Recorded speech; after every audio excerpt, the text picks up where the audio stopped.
And I think recruiting at every level, if you can't recruit, you can't win. You have to learn how to recruit. I will not go below 30 unless the player's an absolute stud as far as work ethic. We'll congratulate each other and chug some beers if somebody wins a national championship. If they did, don't you think I'd have 2 championships by now? I might have 3. Now, I know Cash uses those booster gifts. He's always promising cash and women, right? I've only been caught twice. That's it.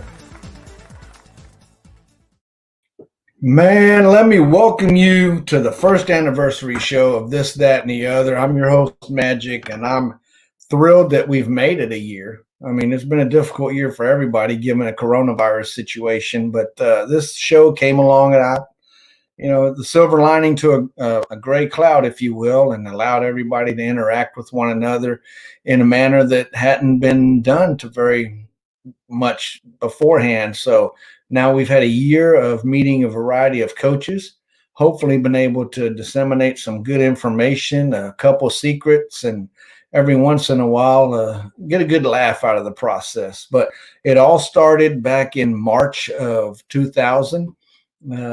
Just a little brain fart I had, and it's grown to what it is now. And again, I'm ever thankful that we've got the support of the Gridiron Dynasty community, the staff at What If Sports, and generally just people who've seen it on my YouTube channel and commented that's got no affiliation with GD Sports or What If Sports, GD Football, nothing. They just said, hey, we saw this on your channel. Sounds pretty good. But it all started with a podcast that lasted a couple months. And then Bob, I started to go to a Zoom format, and that worked well for a little bit. And then Bob Hazelwood suggested StreamYard, and we've been using that app ever since season 3 started. So the seasons don't correlate with the calendar year. They basically identify the evolution of the program from the podcast days where it was audio only to the Zoom format, and now we're doing the streaming format. So with StreamYard, and we'll try to knock out about 20 shows and update it to season 4. I'm going to try to keep it to a 20-show season. So if we're doing about 2 a month, that means about every 10 months or so we'll be updating it. So I think that'll be a good pace, and hopefully it'll be still favored well, and people will still tune in and still learn, and coaches will still come on and share their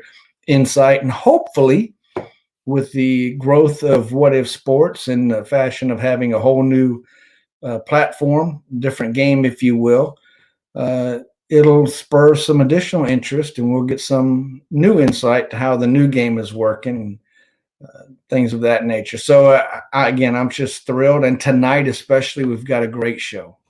Didn't Johnny Carson used to say that all the time? But we do. We've got waregl, who was the very first guest, followed by pwiest, and then holdaway. So Eric, Phil, and Shannon are all here tonight at the same time, and I'm going to bring them on individually and then basically just have them join the show, and we're just going to go with a free-for-all. So the first guest we had was Eric. Let's have him pop on. Eric, how are you, my friend? I'm doing good. Mike, how are you? Doing well. I know you've been on the show a time or two since that initial podcast, and glad to see you were able to make it for tonight. Definitely looking forward to it. Yeah, absolutely. Glad you reached out and said you were doing it. It's always a thrill to be on the show. Well, again, glad you're here. And then we've got Phil, pwiest. Hey. Welcome to the show. It's been a year, brother. I know. How's it going, man? Good to see you. Doing well. Everybody happy and healthy in your neck of the woods? Well, happy, healthy, as much as we can be, for sure, yes. Good deal. Good deal. And, of course, a lot of our viewers are familiar with this guy. You know, if I'm Jeff Dunham, this guy's Walter.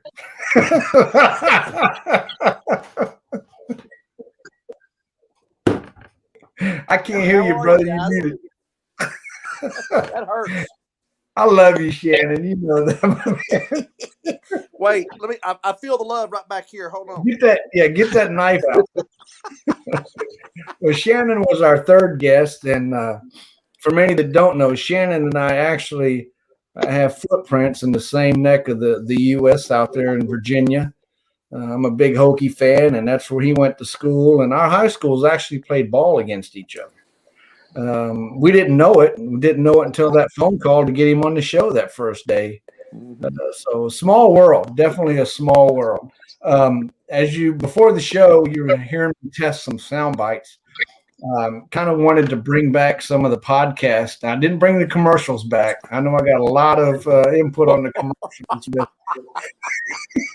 Yeah, with some of those, and I may sneak in one or two. My favorites is the worthless Rothschild's worthless or whatever that's called. I may sneak in one or two of those, but yeah, brought back some snippets and wanted you guys to hear some of your audio from that first show. Kind of talk about the evolution of where we were to where we are, if things have changed or not. So let's go ahead and check out Eric. And this is a cut from Eric's show. Let's see here. The only thing I can say is there's a lot of time that I probably shouldn't be spending on it at work when it comes to recruiting. As far as postponing a wedding or going to do a wedding or anything like that, no, I've never gone that far. But I can't lie and say that that work hasn't slacked off a little bit to be able to throw a recruiting thing down for a guy. The only thing I can say is. It was so good it tried to play twice. Eric, is that still true? Yeah, it is still true. And before we get too far into this, I feel like I'm on the wrong show. I mean, you've got two Hall of Fame coaches in Phil and Shannon in here, and I'm just kind of the castaway here. So I think I was looking for the mediocre coach show, not the Hall of Fame coach show. So I think that's why you and I are on the top of this breakout. We got the good guys on the bottom. Trust me, you're on the right show. Trust me. Plenty of room here, brother. Plenty of room. But yeah, to answer your question, Mike, yeah, it's still. I mean, until they change it to where it's every 6 hours instead of every 3, then it's going to be trying to sneak in those recruiting events when you can.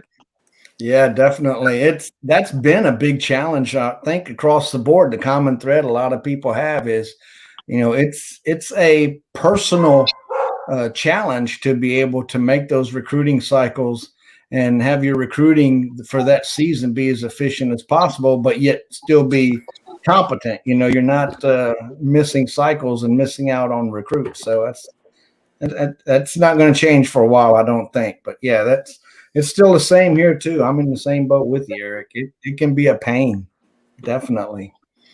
We can't all be like jhunterz and sign all his recruits on the first cycle.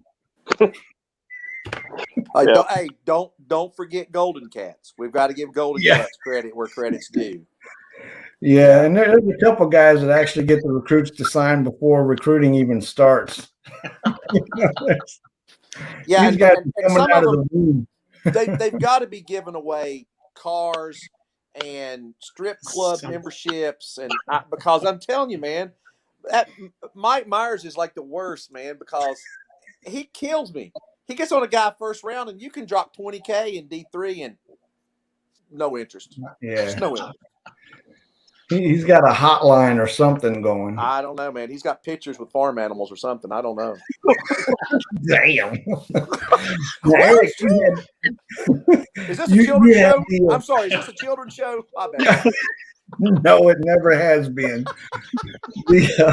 Magic just lost all his followers. There we go. My subscribers just went to hell. The worthless original candy people just dropped sponsorship. That's it. They're out. No more corporate my dog's right outside, and he's got something stuck.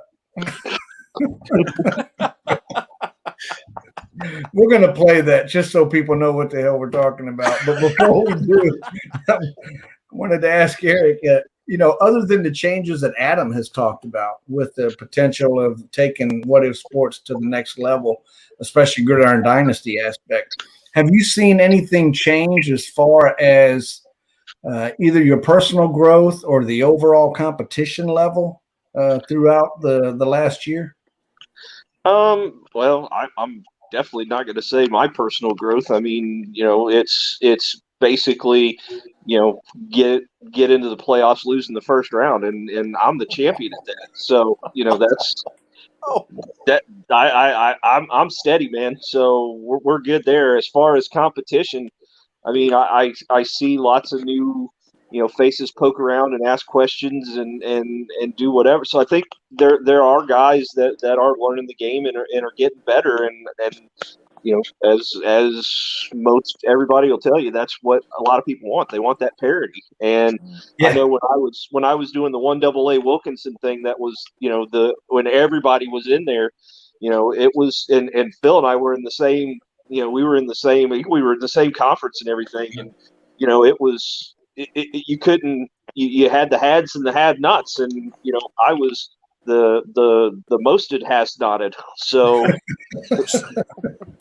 it was tough, man. You got to a certain point and you couldn't go, but then again, you look at the guys, that you had Gators and other people like that just, they lived it and made it, their lifelong, thing to just win everything. And they did.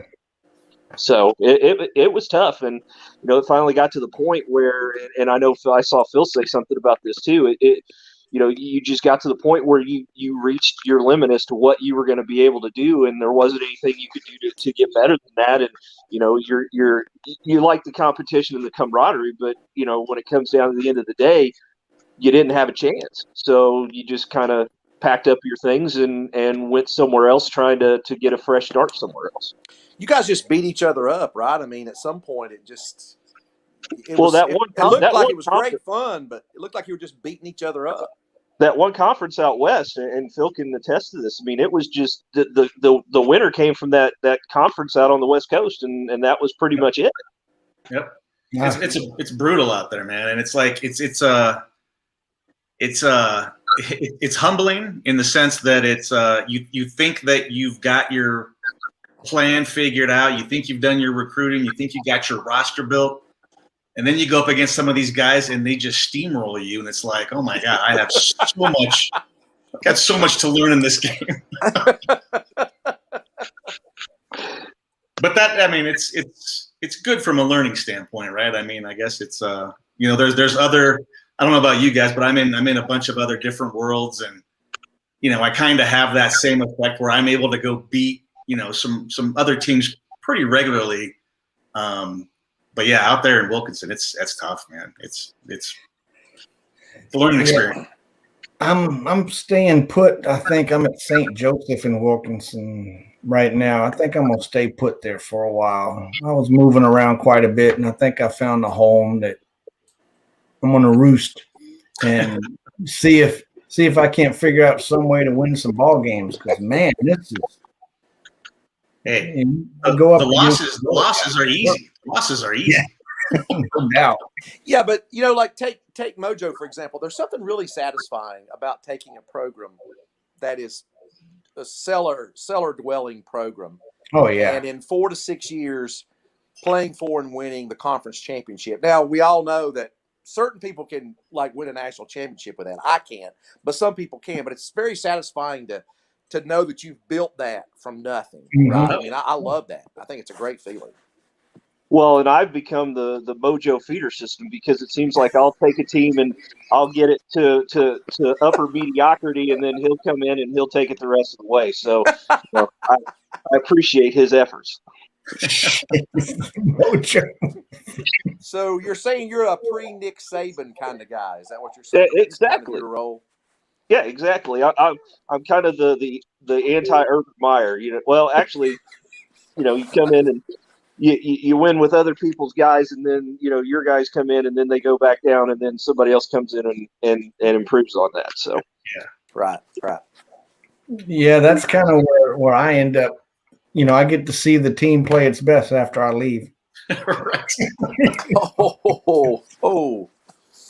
Yeah, once I'm gone, they tend to play better. I don't know what's going on with that. Man, well, let's see. We've got. Go ahead. Somebody's going to say something. No? Okay. Well, then I'm going to go ahead and play this right quick then. Let's see what we got here.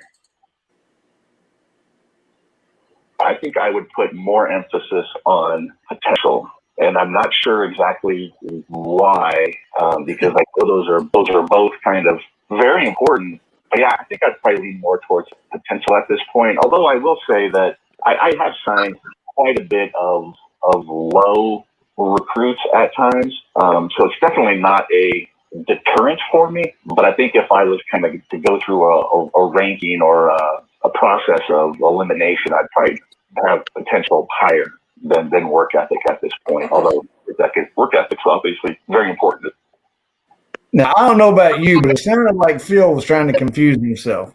I was trying to make myself sound smart, and it clearly did not work out that way. But our interview was like at 9 o'clock in the morning for me. But yeah. Do you still feel that way today, or has your philosophy or your approach changed? No, I think the question that you had asked was what would I grade higher? Was it potential or work ethic? Uh-huh. And I think between the two of those, I don't even know if I would rank those in my top, my top couple. But for that question, I definitely would go potential over work ethic. I think in that regard, the reality is I've gotten to a point now where I just try to end up signing as many recruits as I can. It's like very low work ethic, zero potential, like whatever. Just get on my team and suit up and let's play and see what happens. Get on the bus. Take the seat. Somebody, please. Somebody get on the bus. Somebody sign with me at this point, for the love of God. Here's a jersey. I'm out of money, And the question is really one that changes if you change the environment or the conditions. For instance, if you've got a very high potential player, but his work ethic is a 2, right? I'm not interested. Right. And on the flip side, if you've got a low potential player, but his cores are through the roof and he's got a work ethic that's, sky high, he's going to be a productive player for you. And so I don't think there's a clear-cut answer, no matter what your personal preferences are, unless you're like Charlie Seabrake and he says he don't care about potential. He don't care about work ethic. He looks for athleticism, technique, and are they fast? Yeah. Maybe that's the secret sauce right there. Yeah, I don't know. That sounds like some old school Miami recruiting right there. Right. Yeah. Yep. It's interesting because I remember when Phil made that comment, because I was watching that show, and I think what you said, Magic's absolutely right. I mean, I think there's so much that goes into that decision-making process. So if you happen to have a small class, 8 or 10 spots, right? And you've got an average recruit, a legit average, not like the new upper average. That's not a high, not a very high. The old like legit average, right? Yeah. And they're 3 points higher than the next closest thing you can find with a good work ethic. And you're running tight on money. If they're a top 15, 20 recruit, even top 30, 40, depending on position, like DB especially, I might take that guy unless the biggest offense that you're going to face is going to just kill you with a shotgun, for example. If you happen to have a shotgun person that's in that world. Right. Then you might need that recruit if you're running a nickel. If you don't run a nickel, you may not need that guy. I mean, he may be hidden. Just there's so much that goes into that. Although it sounds simple on the surface, all things equal, I'll take the VH any day. Well, I'll take an average. I'll take one. Depth on your team also plays into it too. I mean, if you've already got 3 or 4 running backs that you're using, and you're just looking to put a guy on the team that to fill that last roster spot, where maybe next year when a senior graduates, you can find a better guy, you do it, especially if you're low on money, like you're saying. Right. I don't know what you guys think about this, but I know that, and there's going to be some experienced coaches out there that just kind of laugh at me for this comment, but it was probably several months ago. Somebody posted on the forums about GPA and how that actually factors into how fast, not necessarily a recruit, but once that recruit is on your team, and how fast a recruit can grow their attributes based upon a higher GPA. And that was something that I never even really took into consideration, years ago or whatever. And I started paying more and more attention to that. It's like, kind of to Shannon's point there, if you're straddling the line of, trying to pick between this recruit or that recruit, I think sometimes I'll probably start to gravitate more towards a recruit that has a higher GPA.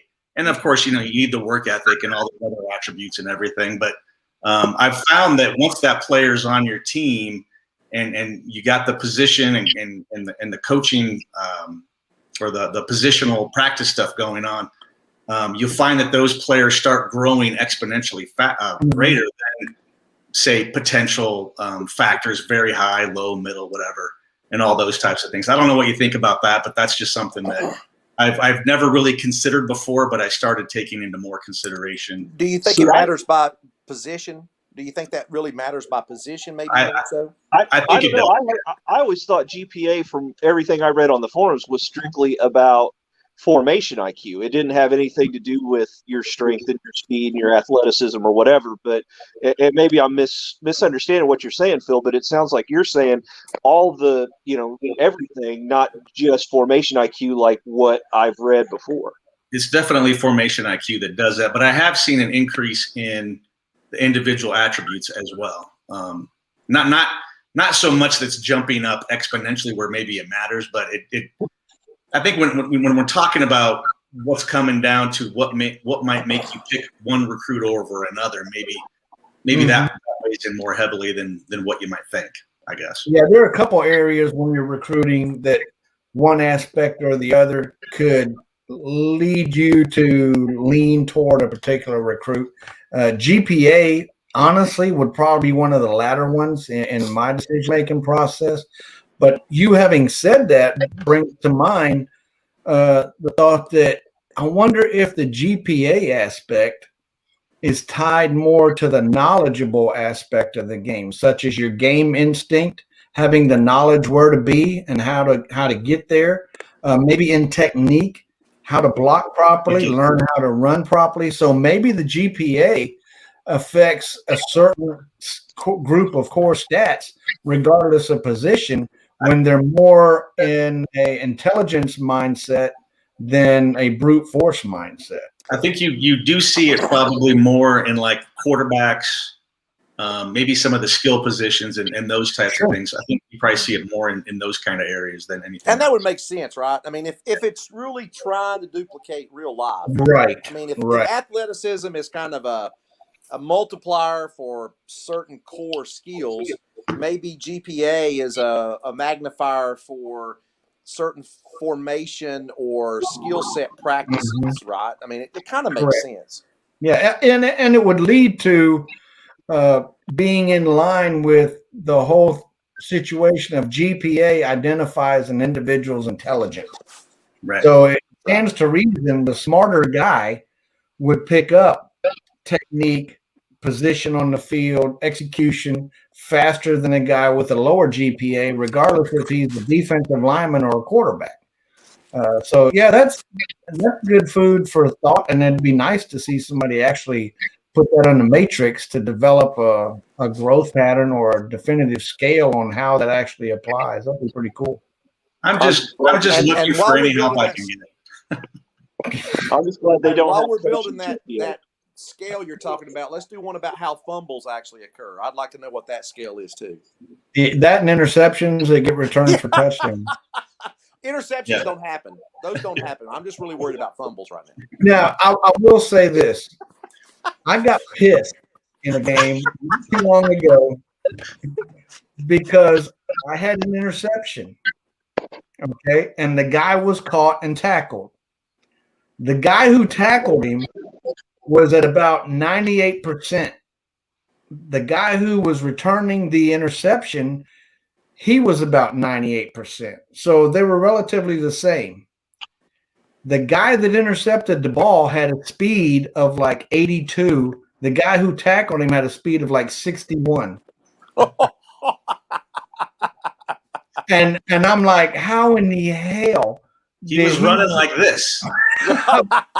Yeah, Super Tecmo Bowl. yeah, Very elusive. exactly. Elusiveness was 7. But yeah, -20. But then I got to thinking, is it because the person who caught the ball was a linebacker and the person that tackled him was a wide receiver? Our wide receiver at an 89 much faster than a linebacker with a speed of 98. Things that make you want to go, Yeah. I'm not sure how all that works. And I forgot about it. And to your point, you know what, Mike? To your point, though, when you switch a guy positions, I think you're right there, because if you would switch a linebacker, with a 98 speed to wide receiver, your speed's going to drop, because at that position he's not as fast. Exactly. So that would mirror. Right. Yeah, that would. And by the way, for those that don't know, Daryl's in the wings. He's going to be brought on the show here momentarily, and he just said it's all about angle of attack. Daryl, the guy wasn't even on the bus. Angle of attack. Oh, you're telling me that's in the engine? Come on, man. I was just going to say the exact same thing. If he can figure out where to position his players for that type of a strategy, I'm done with this game. The guy that made the tackle was at the concession stand getting a hot dog when he saw what happened and jumped back on the field. He was running in the opposite direction. So he wasn't the one made the tackle. The damn linebacker ran into the wide receiver and tackled himself. He had that higher GPA. That's what he had. It was a GPA, man. That's what I was going to say, Phil. He had a higher GPA. He knew how to hit the ball exactly right. So not a business student. I'm going to start recruiting players that have a high ESP. All right, let's listen to Holdaway soundbite before I get too carried away here. Oh, no. Oh, yeah. Oh, my God, it's just self-destructive. What's your best advice for new players? The answer is not to not play people that are good. Now, that being said, you want to play the playoff, and you're not going to play guy either. You got to get your vision up. You're never going to compete if you don't have vision. You just don't see the same players. I think that the number one thing would be those 5 exhibition games that you get. Try to schedule those guys around teams that you can beat when you start. And I know nobody wants to play Sims, but get your vision up, because vision leads to recruiting. Recruiting leads to talent, especially at D3. Talent drops wins. It just drops. There you go. You heard it from Shannon. Wow. Yeah, gotta dropping recruit. bombs, baby. Just dropping bombs. Giving away all the secrets, Phil.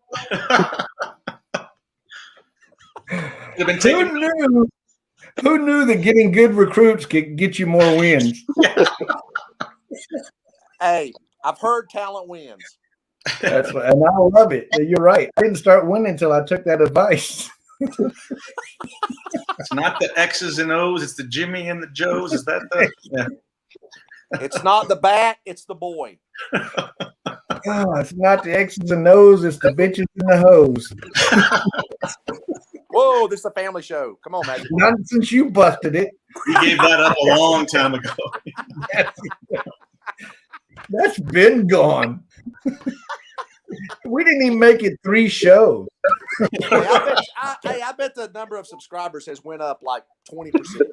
Right. Yeah, okay. All right. Your question. What have you seen change in your approach to the game in this past year? And then we'll bring Daryl. All right. Increase the average IQ of this damn show. Hey, we warned you, man.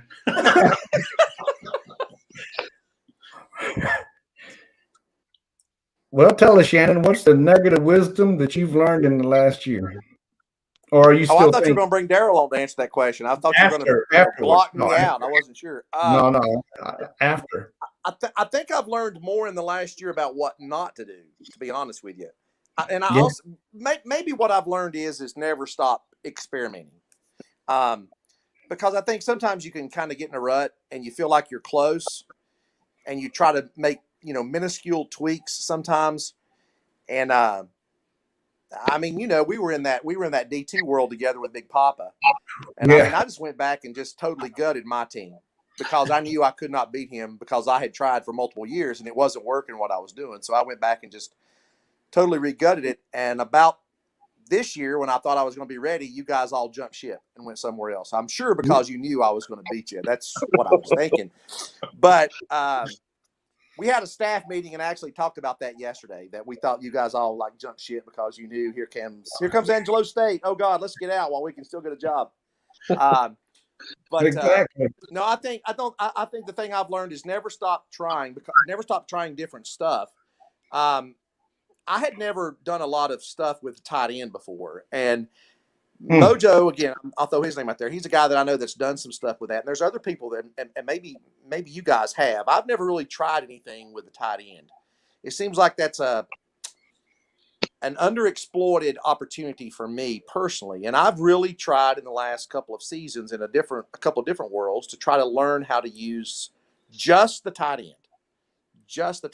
And I'm thinking that, especially if you have a running-based offense, that you may be able to really exploit that, not just in Notre Dame box, but if you had Notre Dame box, remember the guy that wrote this program loved the Notre Dame box, right? And I just feel like there's some advantages there if you can learn how to exploit them. I don't know, but I'm trying. That's what I'm trying. See, my problem for a long time was sacks. My quarterback was getting sack. So what I did was, with the tight end, I made him strictly block. Didn't send him out on pass rushing or on pass routes at all, just to have another guy in to try to protect the quarterback. And I'm not saying it worked. I'm not saying it didn't work. But of course, I'm saying it didn't work because it's me. But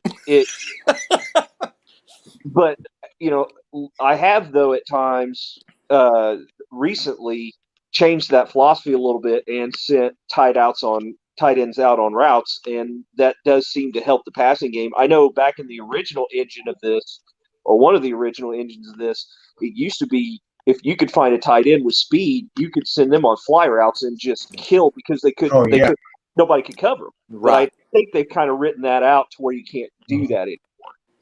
Yeah, I think it was hard coded to where, like, the third linebacker covered tight ends, and which meant that he was probably slow.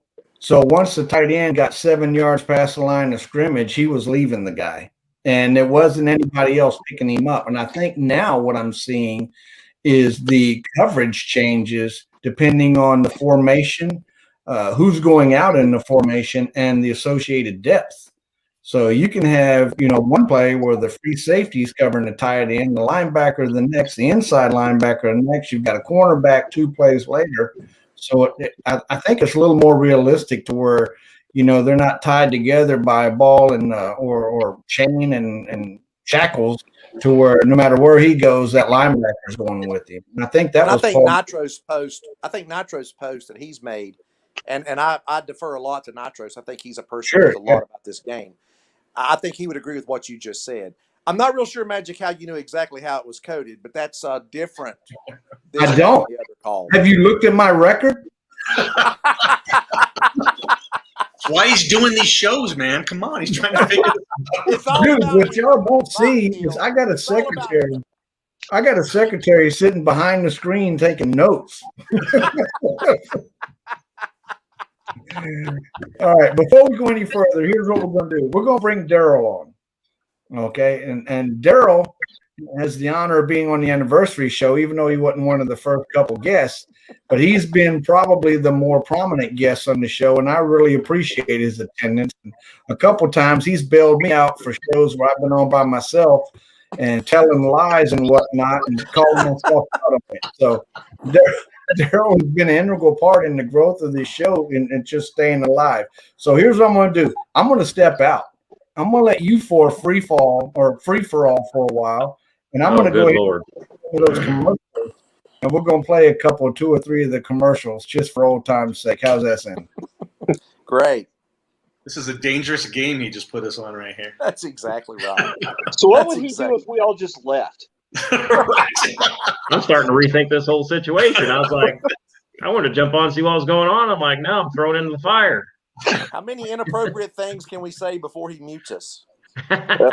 He's already started, so.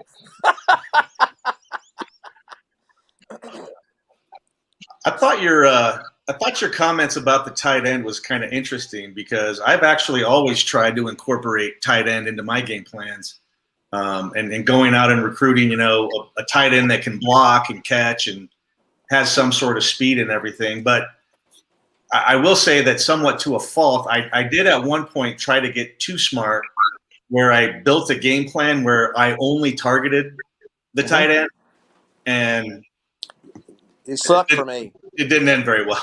No, I really believe the tight end. And again, I go back to, I know, Majique has this secret inside information about at 7 yards, it changes who they cover. But most of us don't have that information. And what I do think is that the original script that was written for this program probably benefited tight ends. We know that, right? Just because of the Notre Dame box itself. But I think you're right, that I think that as a role player, the tight end could be a significant addition to the team if you can learn how to use them properly. And that maybe is a pure check down, right? Maybe you really target one guy medium at, 40% of the time or 50% of the time, and that's your check down or whatever. But I do think there's a role there, and I just don't know what it is. I've got to learn that. I don't know. I had the number one tight end in One World last year or 2 years ago. I can't remember. And I was throwing the ball to them way too much. And eventually it ate my lunch, because you know how it works. Against lower competition, you can exploit it. And then when you run up against somebody that knows what they're doing, they can really make you look dumb. And then when you're out there recruiting and it's getting late in the cycles, there's always quality tight ends out there. And maybe that's why, because there's really no need for them on the team. Well, true. And the thing that you said about blocking, I mean, you do have that. A few seasons ago, maybe 4 or 5 months ago, they were talking about the average yards per carry and the average yards per reception based on whether or not they sent their tight end out or whether they kept them in. And their running results were better when they kept them running routes, and their receptions were better when they kept them in. And that doesn't make any sense. I mean, I don't know. See, I thought I read it somewhere where they had it to where like wide receivers and tight ends, because there was always a question of, do wide receivers block? And so some people were wanting to look for wide receivers that, basically they would just put them in for blocking. And I don't know where I seen it or where I came across or whatever, but it said something about the fact that they will go to the zone that you put them in, whether it's short, medium, or long or whatever. And then that's where they block, or would maintain, whether there's a person that follows them or whatever, but that is the position they will go to. And so that's the way I've always taken it. So like, on outside runs and stuff like that, where I'm trying to bust a big one, and, you try and get them down a little bit further to maybe, get that one little block they need to break a, long touchdown or something of that nature. But now whether it actually works, I mean, who knows? I guess the other side of that philosophy is, if that wide receiver, do you keep him in the block, or do you send him deep to try to get those DBs or cornerbacks or whoever, the linebackers, whoever's on them, try to get them out. I'm probably like most, probably 90% of the coaches out there, just, on running plays, you put your crap receivers in, and then, or your freshmen or whatever, just to try and get them playing time and stuff like that, which is what most people do. I would believe. But I mean, there's been times I thought about getting somebody that's, got good strength or blocking or something, because every once in a while you'll come across a receiver that's got really high blocking or something, but I'm just like, Well, and you wonder, guys, if they're going to make upgrades and whatnot, do they ever get a situation where you could run a jet sweep to a wide receiver or reverse and let your wide receiver who's fast run and do that kind of stuff. And, what kind of monkey wrenches does that throw into things? Yeah. As someone who's thinking defensively, I think I would get destroyed in that type of scenario. Well, you can actually do it now if you set your receiver to run, but how is it? What is it in the shotgun or something like that where you can? I don't run shotguns. I don't know. I don't run shotgun either. There's something where you can, you put everything to 0 and it'll pick a wide receiver to run the ball. So imagine it would be shotgun. Yeah, you can actually set up a play to where your wide receiver runs the shotgun. Yeah, it's actually a called play. Guys, bad news. I changed computers recently, and apparently all those audio files are on the other computer, so I got to dig it out and put it on my OneDrive to transfer it. But next show, I should have it up and running. So it breaks my heart. I was looking forward to listening to those old commercials. Appreciate the preparation there, Madge. Yeah, good effort. Good effort. Well, I was trying to do whatever you want to do, buddy. My TTATO record is as bad as my GD record. There's always next year on the anniversary. The bad part is you're still more prepared than what I am going into a game. So. Oh my gosh! We could probably name this show the last anniversary show. First annual, last annual. Lord have mercy. Oh gosh. I'd hate to have a group of us like this in a bar somewhere like they did years ago down in New Orleans. Hell, Shannon looks like he's in a bar right now anyway. That's his man cave. Cheers. Yeah, when this coronavirus is done, and I know, Eric, I think you and I talked about it a while back, a year ago or so, about planning some type of trip to where everybody just gets together and we all stay at a hotel with a dive bar. Everybody can get intoxicated and stumble up to their rooms. And can you imagine? You can wear eye patches and stuff like that. That'd be fantastic. Oh, nice, Bill. My favorite receiver.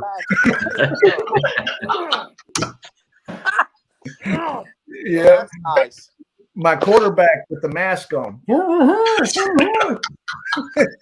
love that, man. But can you imagine? Picture this. A bunch of us are in New Orleans at Pat O'Reilly's or somewhere, O'Brien's, whatever the hell it's called, getting hammered, and we look up, and there's Nick Saban.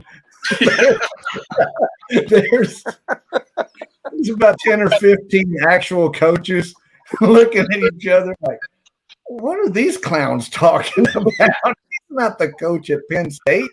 He didn't have Alabama. You got this recruiting and for then you? One of us stand up and yell and say, "Hey, Les Miles, how you doing?" You know what's funny though, Mike? You talk about that. It would be interesting to see somebody like Nick Saban or Les Miles or whatever get into GD and try to run an offense or do something and see how successful they would actually be in this simulation. Yeah, that would just to see how they're okay. I'm gonna go ahead. And spill the beans. Wait a minute, let me get a pen and pencil here. Wait, I may need to get a drink for this. Hold on. I don't know if it's going to happen or not. But I already talked to Adam about it, and he said there's not a problem with any of the legal aspect or anything with GD. But I've already made contact with the University of Arkansas, and we're going to try to work out where we can get Sam Pittman on the show and have him, kind of correlate the real life expectations for some of the real life environment and what he looks for in particular recruits or players, and compare that to kind of what we experience, and to see just the differences or just how much it is alike in the real game. He's going to be like, what in the hell are you guys talking about? You know what you ought to do is you ought to read one of the scouting reports from his assistant, from the assistant coach, and see how many times he's received that kind of scouting report. Oh, that's hilarious. Sam, if you got this as a report from your assistant, would you be hiring next year? Hey, or the one where the recruit says, "I saw you in the stands, coach."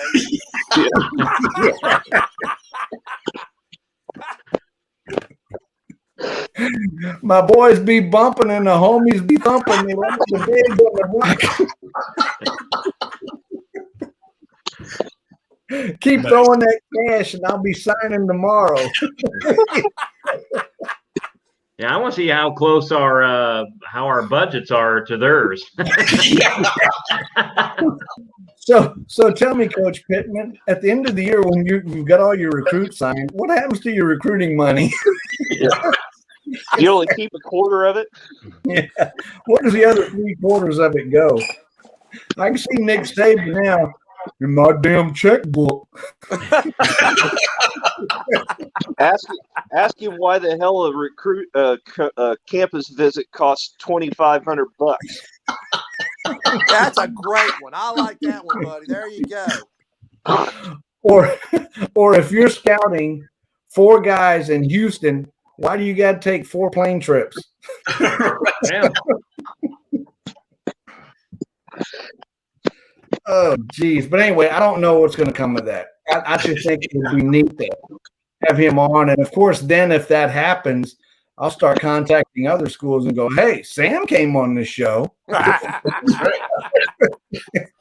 Or I could just find out who's coaching Alabama this week in Wilkinson.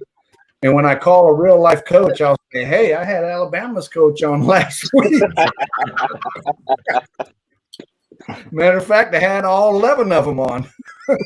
That's awesome. Are you in sales, Magic? You must be in sales. I think you're in sales. No.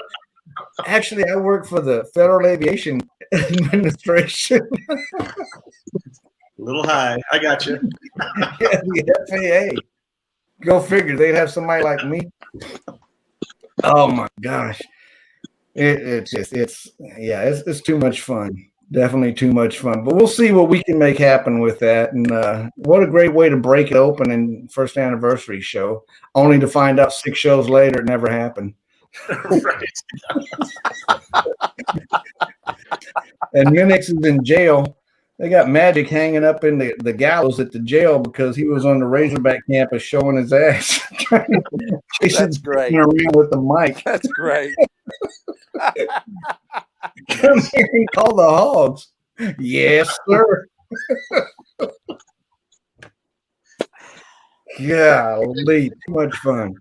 But we need to plan on getting together sometime central to inconvenience pocketbooks as little as possible. And I just think it'd be fun to make it like a 3-day weekend and just, oh my God. Apparently, I got to grow some facial hair, though, to be a part of this thing. So I don't know. Yeah, you damn young whippersnappers. Keep shaving, man. Yeah. It all starts with one. That's all I do. So. I was going to say, I'm trying to figure out how to transplant it from here to up here. Yeah, I was going to say, I grow it where I can. Yeah, I can grow it, but I can't grow it right here. I don't know what that's all about. Yeah, it's right there. Yeah, I don't know. Yeah, you know what they say. Topic to bring up. Oh. Thanks, they used to say if you're going bald in the back, you're a lover. If you're going bald in the front, you're a thinker. If you're going bald in both places, you just think you're a lover. Yeah, this used to be a family show, but we've decided to change our target market. Our target market in year 2 is not like it was in year 1. Yeah, we're gonna have to add it to the end of TTATO. This, that, and the other shit. Hey, I've got a very important question. If you don't mind, Magic, can I ask? No, you go. We need to get back on track. Go ahead. What are you drinking, Phil? I'm drinking some whiskey. It's a Pikesville Rye. Are you afraid to tell me which one? Are you afraid I can't take Rye. it? What'd you say? It's a Pikesville Rye. It's 110 proof. Nice. Yeah. Nice. I think it's out of Maryland. Yeah, it's really good.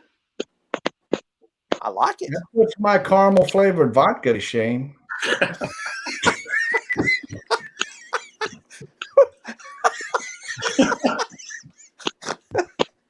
Yes, it does. Yes, it does. Did I just lose a man card? Are you eating strawberries covered in chocolate with that there, Magic? You got the beard, man. I don't know.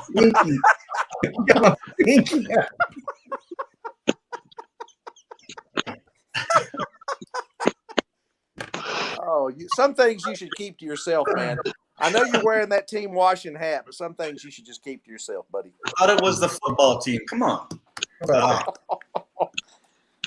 Oh, that's there. Is that their new name? Oh, nice. That's scary.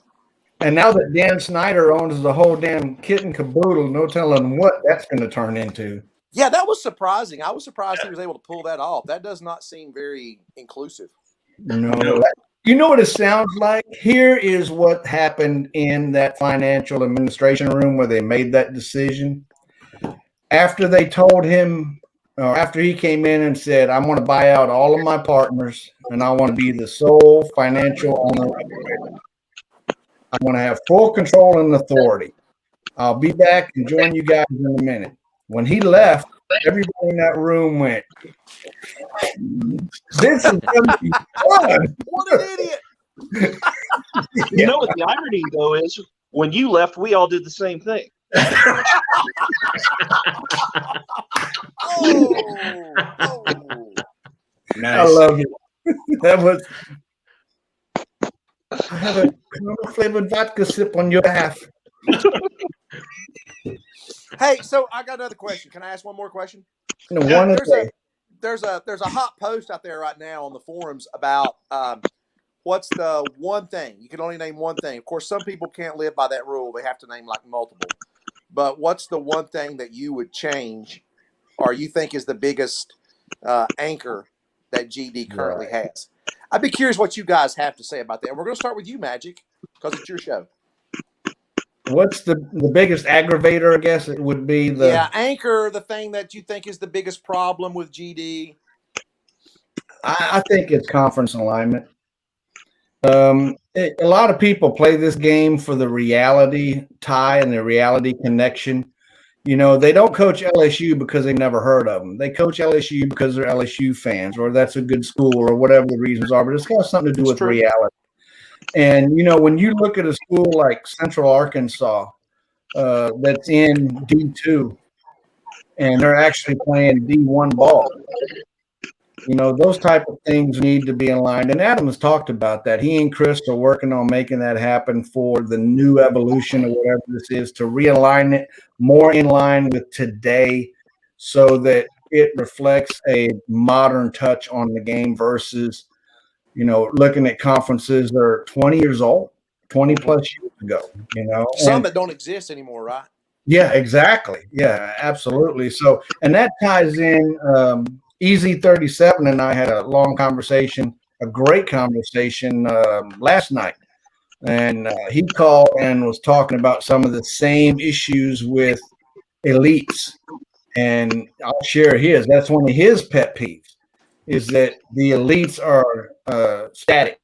They need to be dynamic. They need to change year to year to year, given the success. So you may have a world where Penn State is an elite, but yet in Stag, they're no longer an elite because they had a coach that ran him in the ground before he got, you know, canned or whatever. So that's his, and the camaraderie of the boards, you know, getting everybody to be a little more jovial, a little more friendly, a little more interactive, a little more helpful across the board. So those are two of his. And again, you said one, I gave you two of his, but I kept my one. Can I ask a quick follow-up question to that one? Sure. Absolutely. Go ahead, Phil. I've heard, like I've been playing this game for a long time, and I've only spent, I think, 2 or 3 seasons in Division 1A. And this topic of elites has always come up as being one of the things that needs to change. that we gotta figure this out or whatever. And I've never heard of anyone talk about elites in the other divisions. Does that exist as well? No. No, it's only in that upper division. Okay. Yeah. Vision is the only thing that's different in the lower. Right. Yeah. And Okay. Vision's earned. It's kind of different because Vision's earned at the lower levels, right? But Elite, with is Elite, given at the upper level. Given. It's granted. It doesn't change. It hasn't changed in 20 years. They have a certain percentage. That's a secret formula of the advantage when it comes to recruiting. And I think it's the refs too. I think the referees tend to favor elites more than non-elites. I don't have the data to support that, but Jesus, I believe you, Magic. It's just like real life, man. I'm a Hokie fan. I know what you're saying. I got you. I hear you. All right. Well, I mentioned mine. You pick the next one there, Shannon. Who's what next, you, man? What do you think?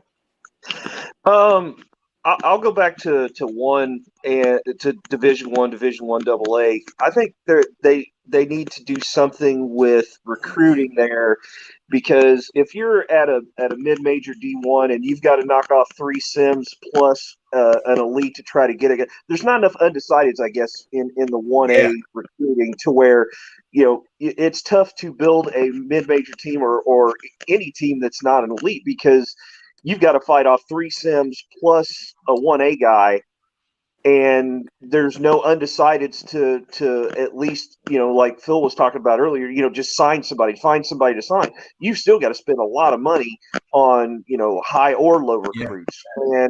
And 1AA has to fight, 3 1A sims to knock off, and then if a 1A comes down plus 1AA, that's why 1AA is probably the toughest. Everybody says it's the toughest to recruit, and it's probably true. And the other thing to kind of go along with that is maybe make it to where you can't go down a level. Like if you're a 1A coach, all you see are 1A recruits. You don't see 1AA recruits, and 1AA recruits can only see 1AA, and they can't see 2, just to kind of make it an even playing field. Well, it's been 100 years since I was at D1, and what I remember about D1, and I remember about D1AA, is there were like never any undecideds. Mm-hmm. There was always somebody on everybody, and it didn't matter whether the world was full or not. There was always somebody on everybody. Right.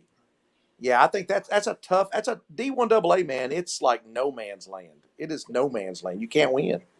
Yeah, and you would think it would be the inverse, because there are more schools at, what is it, D3 has more schools than any other division.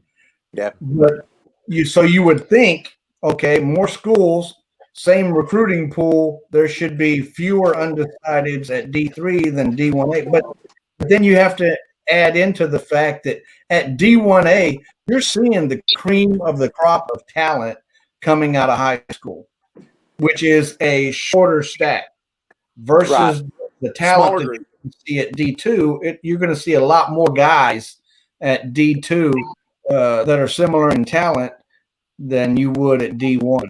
And yeah, but I agree. D1A, you're hard pressed to find an undecided even worth anything. I think that's tricky what you talked about too, Eric, because the tricky part there is, if you're a D1A in a low P5, how deep down in the class would you go to keep from getting a sim AI? Yeah, that's the tricky part. Right. I don't know. There's a lot. That's the part about this game that's really hard. Is there's so many parts of it that are tricky, right? Yeah. And depending on how the talent pool at D1A has been scooped up, sometimes you're better off taking a sim than dropping down to what's left in the D1AA, recruiting pool. That's why you got to be like Daryl and sign your class on the first freaking cycle every time. Yeah, that's a misnomer. I got East Carolina right now, and I'm getting pummeled. This is my first season at East Carolina, and I'm just taking it on the chin. Recruiting country that is down there in the East Carolina area. I've got a 1AA school that's fighting me. Believe it or not, usually you see a 1A get on there, you stop. At least I do. I usually stop, because there's no reason in wasting the money most of the time. And this guy just keeps pouring the money in. I'm like, what are you doing? Taking that recruit. Yeah, I'm like, we are East Carolina. He doesn't know. We are go East Pirates. Carolina. He doesn't understand that. Go Pirates. I'm like Eric. I'm playing more 1A right now than I've ever played, and that's the biggest thing. Is, well, like I said, the reason I never played before was because of the elites, and it's whenever my first stint up there was at Illinois, and you're right smack dab in the middle of Penn State, Ohio State, Michigan, and it was just brutal. And I was like, I played 4 seasons there, and I'm like, yep, I'm good. Went back down to 1AA and been down there ever since.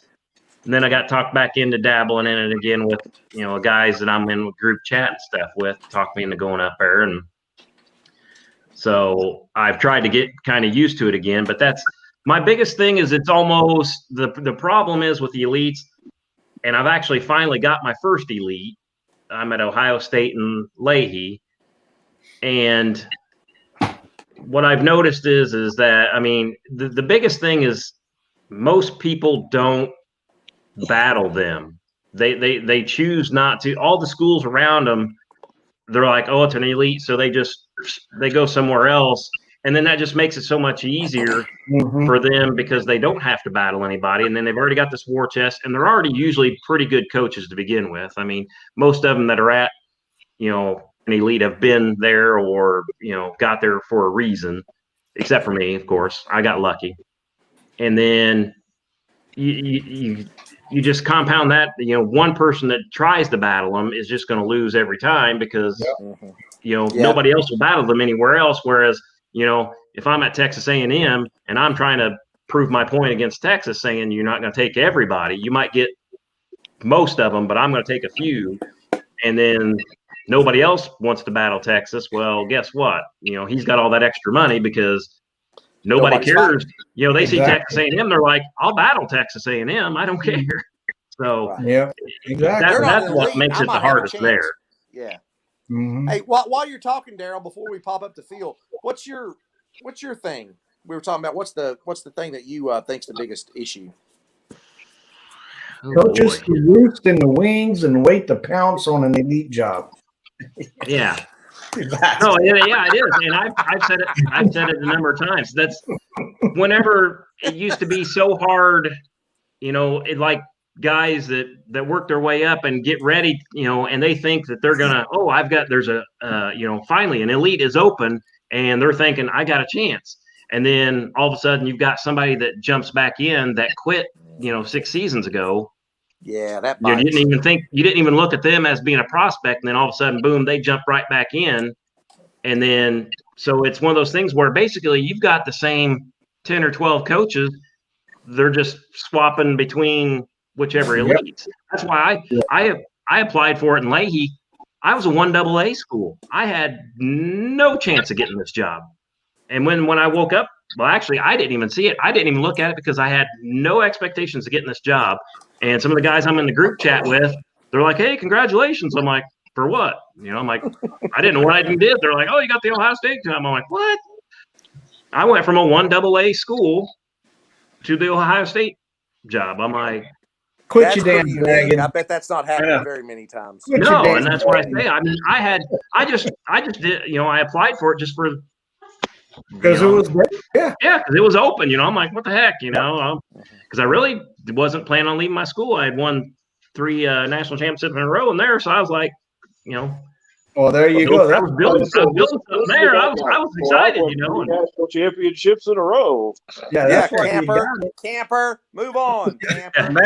Magic, thanks for bringing him on. This is fantastic. Well, and the bad thing is that I took over for Z32. And he's like got this stud quarterback, and guess who ruins him?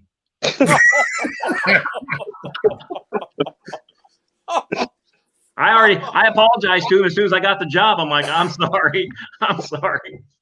You're gonna He's have like, oh, you should get to the national championship, no problem. Yeah, well, yeah, small problem.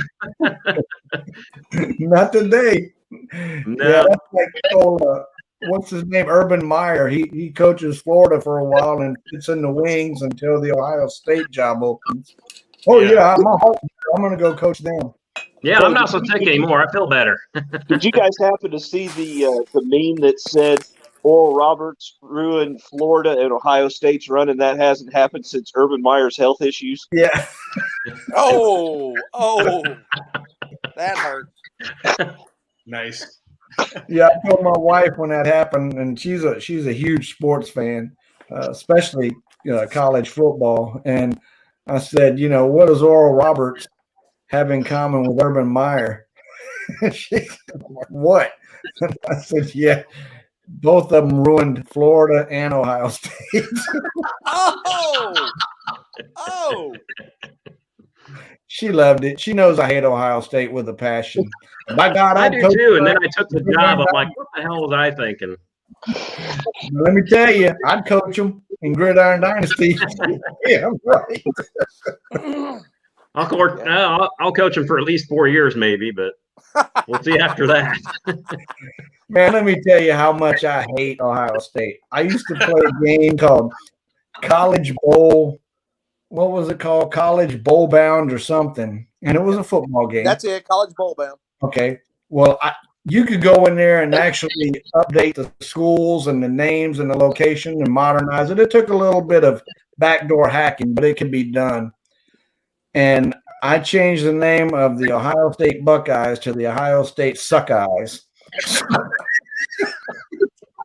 Hey, don't hold back, man. Phil, we're never going to get the subscriptions up if you keep talking like this, buddy. We're just never going to do it, man. Yeah. Come on. Other than Nebraska, come on. Yeah, Ohio State. I thought you was going to say like the Ohio Brown Eyes or something. Oh! So, Phil, let's get back on topic. What is your issue? Yeah. Well, my issue has changed since this conversation started. The fact he's in this conversation is his issue. Right.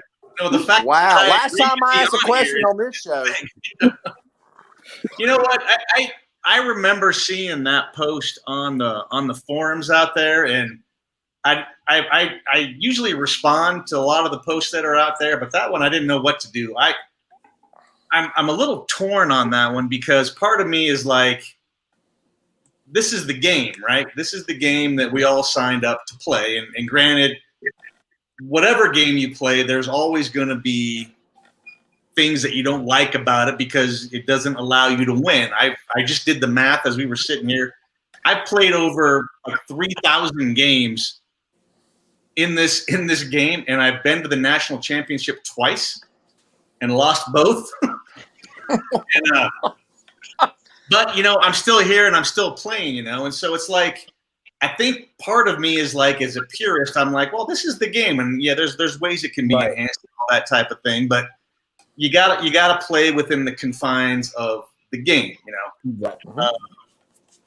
and so I didn't really have a comment on that, and then I started thinking about all the people that were, or all the coaches that were posting about the changes that should be made, and they're all like a lot of successful coaches, and I'm like, do we want to just make the game more easier for the guys who are already winning? Like, I thought about that too. I don't know if that's the way to go. The same way I saw that the new developers are trying to create a new game, and they want to bring in all these experienced coaches to give them ideas, and I'm like, that's the worst thing that we can do to this game is bring in those that are going to try to build the game to a way that none of us can ever win it. So I don't know. I think from my standpoint, like I don't play Division 1A, so the whole elite thing, I guess, doesn't really impact me a whole lot. Right. I got you.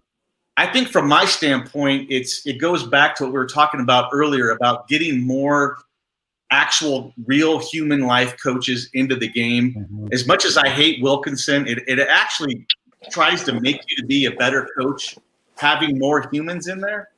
And so the things that I would say is, let's ramp up marketing. And then if you're a new coach just playing this game for the first time, and you go out and read the FAQs that are out there and kind of the help stuff that's built into this game, you will never be successful at this game. You have to go out and read the forums. You got to join Majique Show to give you a little bit of a plug to get some inside information.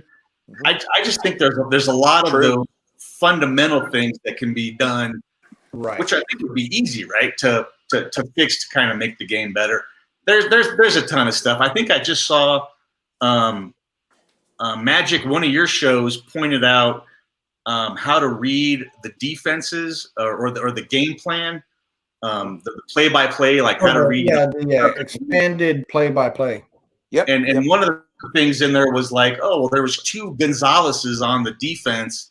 You weren't sure if it was a linebacker or a defensive back. I actually saw they made a change. It actually shows the first name and the last name now. And it's it's little things like that I think are going to be helpful for the game. I don't have, I guess to answer the question, I don't have a big, grandiose, big change that I would want to see. I would just want to see a way for it to make it more appealing to new coaches who don't have the knowledge. It's taken us a long time to get to where we're all at.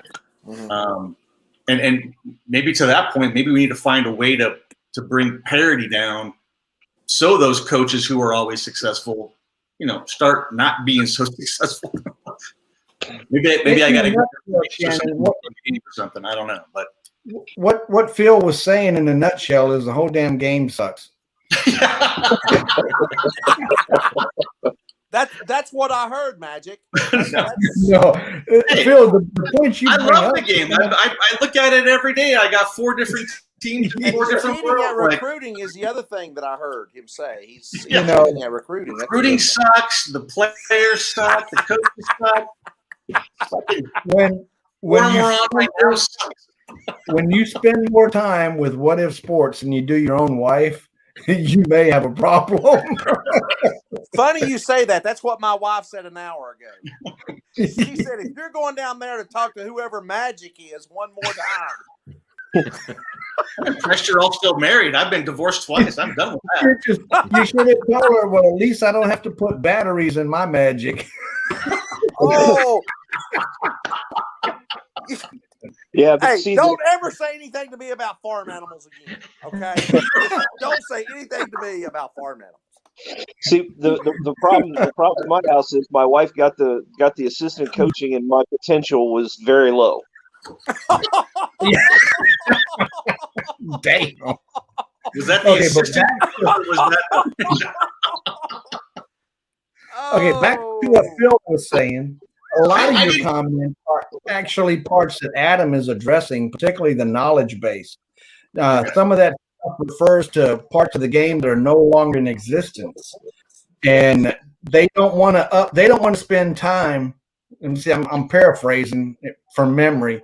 They don't want to spend time updating a knowledge base until they release the latest, greatest master release or whatever it is they're going to have, the update, because that will come with a totally different knowledge base. Right. If that makes sense. So unfortunately, in the meantime, new guys, like you said, are going to read it and go, why the hell can't I be successful? I have mastered the knowledge base. I have mastered the FAQs. Why does this not work? And it's because it no longer applies to the version of the game that we play today. And guys, there's a couple people, I think Independent One is one of them, is talking to, he's watching us live, and you made a comment earlier about passing and the air raid to be that fails that fifth of the time and can't go to wideout 1. Yeah, he needs to quit drinking. And then was that just me, or did I not understand that? And then no, that's his login here is the farm. Can't recall who that. I think Independent is Joseph. And he said the game sucks so bad that we can't stop playing it. And I think that should be What If Sports tagline. There you go. If that won't get people to join, I don't know what will. They should market with that. We suck so bad you can't quit. But it's true. I mean, how many times, and I know each of us has had this thought, this freaking sucks. I'm not, after this season runs out, I am done. Only to hear that credit card go, ka-ching, 10 more seasons. Hey, I got to admit, that last time that they made a major change, when we went from like 2 to 3 or 1 to 2, I can't remember. Yeah. I got so mad. I got so frustrated. I walked away. I said, I will never pay them any money again in my whole life. And here I am with, I think, 9 or 10 teams. I can't remember. You know what? If I could say something to that, like, I hope I didn't come off as saying that the game sucks, because I obviously but this topic actually did come up like in the forums many months ago about people were like, oh, this is broke and that's broke, and yet everyone was still here. And then the question came up of like, well, where are you going to go? Where are you going to go if you're not going to be playing this game? And I don't think anybody really had a good solution. I mean, maybe the Madden and that type of stuff would be similar, but there's not another game out there that's similar to this, which is why I've stuck around with it. Yeah, there's games that on the content, you're playing a football game, you're managing a team to a certain degree, you're coaching, you're involved in game planning, recruiting, etc. There are quite a few games out there that provide that to you, but not in a more realistic adaptation that we get with this one. And more importantly, Bowl Bound does have some leagues where there's humans, but to pull that off, each coach has to do its game planning. He's got to do his game planning, roster updates, etc., and then electronically transfer his team file to the commissioner of that particular world, who then gathers all the team files, dumps them to the master database, and then spits out the complete. So when you're doing a recruiting action on a particular player, that information is embedded in a team file that goes electronically in a massive upload to the commissioner, who dumps it to a server. It basically calculates everybody's recruiting activity, and then they get the updated file back. So a game takes like 2 days.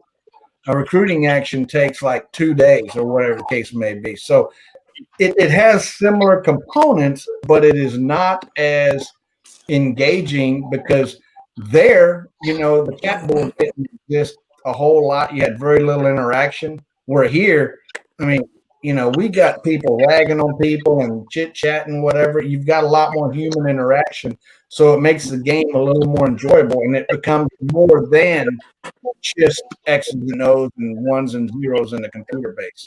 You kind of lost me at data transfer. I don't know what's going on here. FTP, file transfer protocol. You print out your roster on the dot matrix printer. You fold it up, put it in the box. Is that the one that has the paper with that you tear off the edges? For the track, about the one that has the paper. Is that on Amazon Prime? Is that part of that? That was, the one that goes. Netflix. You go to Netflix and you choose HBO Hulu.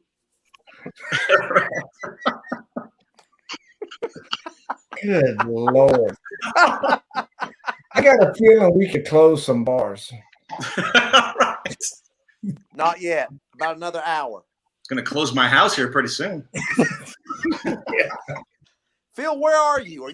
Where are you in the country? I'm in Colorado, just outside of Denver, just about about 30 minutes south of Denver. Yeah. So halfway to Colorado Springs.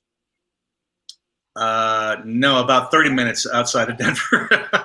Colorado Springs is about an hour and a half or an hour, yeah. So okay, all right, yeah, maybe halfway, yeah. How about you? Where are you at, Daryl? I'm in the Illinois. The Ohio State. I am at the. Well, I was going to say the toilet bowl, but Daryl, I feel you, brother. I'm not too far from you, so I feel you. You're hop, skip, and a jump away. That's right. Shoot, I think you're probably only about an hour. If that. You're like Decatur, right? I'm in Taylorville, yeah. Okay, yeah. So yeah, Danville's about an hour. So yeah, we're not that far. Taylorville Body Shop. No. God, that's wrong. Is this the redneck show, or what show is this again? I can't remember. Yeah, I'm in Arkansas, so you're damn right it's the redneck show. Wait, let's see. Body shops, check. Farm animals, check. I'm just gonna stop before we go. I do work at a body shop. Body internet, yeah. All right. This is from a Florida fan who I don't remember what I was doing on a Florida chat board, but the guy said, Arkansas, where one call will bring you the team or the women. Oh. And he said, call those hogs. Oh. That's just wrong. But you know what Arkansas tornado and Arkansas divorces have in common? Oh my God! In either instance, somebody's losing a trailer. Yep. Hey, Majique, I think next time you do a show, you should probably have more of an agenda. I told you guys.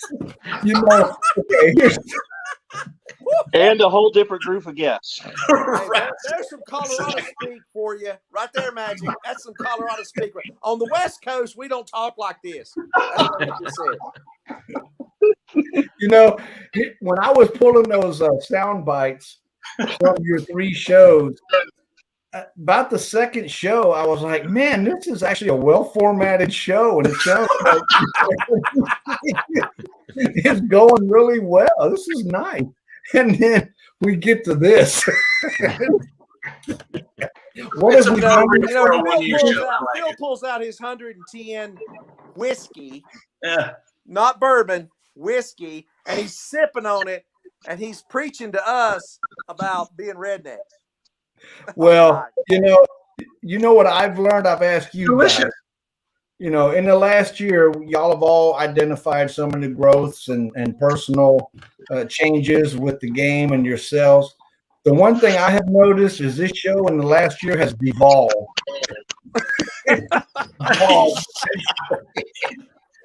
Great word. I like that. It's just, Eric, in that show, you made the comment about setting the bar low so it could get better. Little did you know that was the apex. Well, okay, so you see who you had on that show and you see who you have on this show. There's a common denominator there. Oh. We're banned. Oh, only Daryl will be back next week. Only Daryl. By himself. I'll just put the link up and let him do it. I'm the only other person that doesn't have a life, I guess. Good Lord. I was sitting here like this. They're going to think we're all high. Leading up to this show, I was sitting there going, I wonder what kind of questions they're going to ask. And I was going and researching all my game plans and all this and that. And then we got talking about Colorado and strippers. That's right. So we just before we got into this whole digression, we were talking about stuff that was on the forums and the thing about moving up and then all of a sudden bumping into Sims all over the place. Oh, yeah. I think it was DB11. Somebody posted something about they had never seen that. Yeah, Sims and how did they react to that? And I think they were at D1, right? Weren't they at D1? Mm-hmm. Yeah, that was today, right? Yeah, that was a couple of days ago. Yeah, the guy that you were talking blew my mind. PT, whatever. I think he made a couple posts on there too, and it was kind of weird that somebody gets all the way to D1AA and has never really dealt with Sims. It makes you think a little bit, right? Well, yeah, and I think his reply, his reply to the skepticism of the authentic. Man, I need to quit drinking. Of the authenticity of that post was the fact that he had been in worlds and in conferences where there was a lot of undecideds, and he never felt the need to have to not recruit an undecided to get a quality player. And when he got up to D1A, it was like, wow, here we are, and there's Sims all over the place. And Joe says, yeah, he has to have inherited the team. Yeah, he may have inherited. Yeah, how to get past D1AA? Because D1AA, almost everybody has somebody on them. I don't know how you got past that level. Well, what he's saying is he never played those other levels. Yeah, he got that D1 team from somebody else. Yeah. So can I just say something to that point, like which is more of a testament to maybe having a need for more humans in all these different worlds. Yeah, I gotta go get a refill. Okay. What I'm going to say is not that important anyway, so go ahead and leave. As the host exits stage left. Go ahead, Phil. He's like, yeah, Phil's going to say something. See you later. Potty break. Jerk. What I was going to say though, and this is not maybe not a good thing, but in a couple of the worlds that I've been in, like I have, life stuff comes up or whatever, and I've missed a couple days of recruiting, and maybe 3 or 4 days of recruiting to the point where it's gotten good class. Yeah, well, that's the point I'm trying to make, and maybe to this guy's point as well, is that there's a couple of worlds that I've been in where I started recruiting the day that signings happened. Yes. And I was actually able to recruit like a top 10, a top 12 class, according to like the guest reports and everything. Right. Just on going and getting like kind of the leftovers of everything else. And so it's not impossible to do what he's saying that he's doing. It's not ideal, obviously, but I've actually been able to salvage some classes, kind of being behind the I don't know, 8-ball or whatever you call it. I hear you, Phil. I've done the same thing. As a matter of fact, last week, I think I'm getting old. I think it was last week. I don't drink as much as Majique, but I think it was last week. And I'm pretty sure that I actually, when I started, oh, that's sad. So I actually sent, don't show that to people, man. Don't show that to people. We'll never get people back on this show. I sent a couple of I sent a couple of voice messages, site mails to people saying, I just started recruiting. I want you to know I'm not jumping on all your people. I've not been here. Yeah. I don't expect a response because I don't want us to be colluding. But I want you to know I'm not targeting you. I just have started recruiting because I have stuff going on. Yeah. So it happens. And even what's the guy's name that started the game and he played for a while? He made the comment. Jay Conte. Jay Conte. He made the comment that he never recruited until like the second day, and he was always able to build. Now he knew how to make it happen, but he was always able to build competitive teams. So I think you can do exactly what you're saying, Phil. I think that's very possible. You definitely can. On AA. I don't know if you can do it. Oh, yeah. So anyway, I just wanted the best if you're around elites anyway, because you let them kind of target who they're knock everybody off. I've talked to a few of them that they say their first round or two, all they're doing is scouting. And they haven't really went after anybody yet. They're just putting out scouts to see who they want to go after. And then, it's the second or third cycle. And then that's when they start, hammering. And then you're screwed by then because you're going, hey, yeah, they're not on there. All right. Boom. Then they drop the hammer on you because you're East Carolina. Daryl, they don't know that you are East Carolina. That's the problem. Yeah. Well, so Daryl, I got a question for you. Your name is jhunterz, but your name is Daryl. Like, I don't understand this. Do you not? jhunterz was actually my first ID was actually Zerfo. Okay, that's what I started under, and then I tried to get my son interested in it, and his name is Jarek Hunter. So we went with jhunterz, and so then he quickly lost interest because he's like, okay, this takes longer than like 10 minutes. And so I started taking over his, and then I used jhunterz as basically kind of just trying different things that I wasn't running with my Zerfo, but I never did have them in the same worlds until Wilkinson, whenever they started doing the Wilkinson deal, and I was already one team I wanted to be at, so I brought the other one in and did it that way. So you're the Zerfo that always kicks my ass in Heisman, right? I'm the Zerfo, yeah.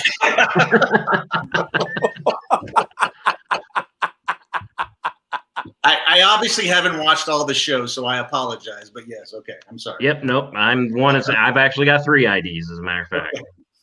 That's like you can listen to the lame ass story about Shannon and Menlo. Wait, this isn't the only lame ass one? Oh, come on. No. Obviously, there's a whole series of them. It's like like a series of like 7 books. Great. So, All right, Darryl, what's your other? You were kind of evasive about what your third ID was there. Oh no, I'm Herculoids. Okay. That was actually a co-coach team. I started with a guy that was actually a long time ago. I played him all the time, and we'd just go back and forth. He'd win, I'd win, he'd win, I'd win. And so then we thought, hey, let's co-coach a team, because we got to talking all the time since we played each other all the time. And so we started a co-coach team, and he actually named it Herculoids. So I actually had to, whenever they did the Wilkinson thing and I wanted to do another ID or whatever, I had to send him a message, because I had him, he was still on my phone. So I had to send him a message to say, what the hell was our password? I don't remember. So he gave me all the information. So I started up that as well. No, I never tried to hide anything. And that's why I say I rarely cross worlds with the other ID, just for the simple fact that, like I said, the only time I did it was whenever I had the 2 teams in Wilkinson, but I haven't done it since. So I heard Sweeney has the same problem with passwords. So yeah, I bet that password for Herculoids was funny. What was it? You know what? I don't remember what he told me it was. But I changed it. I loved co-coaching with him, because don't tell me. We both got to see how each other does things. So it's very interesting. I'd love to do it again. I mean, I know it's frowned upon or whatever now, but I mean, I think it's cool. That you get to know each other. It was fun too. Yeah, I mean, if one person, yeah, one person wants to do one thing and one person wants to do the other one, and I'd be up for it again. It doesn't bother me a bit. See, I suck bad enough with one ID. I can't imagine sucking on 3 different IDs. I've had more teams than I care to ever have. I will be dropping some more as soon as I can. But we're talking like 2-sums and 3-sums, and what's going on here now?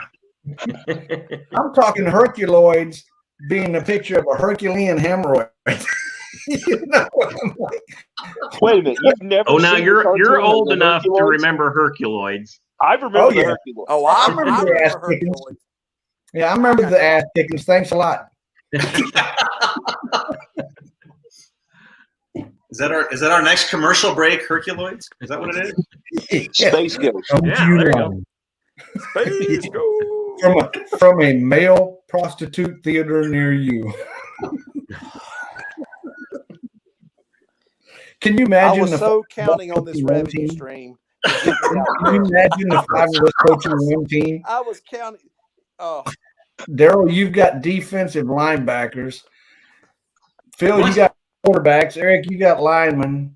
Shannon, you got the D-backs. I'll take the running backs, and when the game doesn't work out, we'll blame somebody else. Which one of y'all changed the game plan? We were going to run the ball. Yeah. Where's those tight ends? Yeah. If we could just get a pass rush, I think we could. Why can't I run the ball, damn it? Where's my running back in the shotgun? I can only get one interception a game. That's all I can do, guys. Somebody else. And he runs into the wide receiver. My guys were playing 3-4. Your guys were playing 4-3.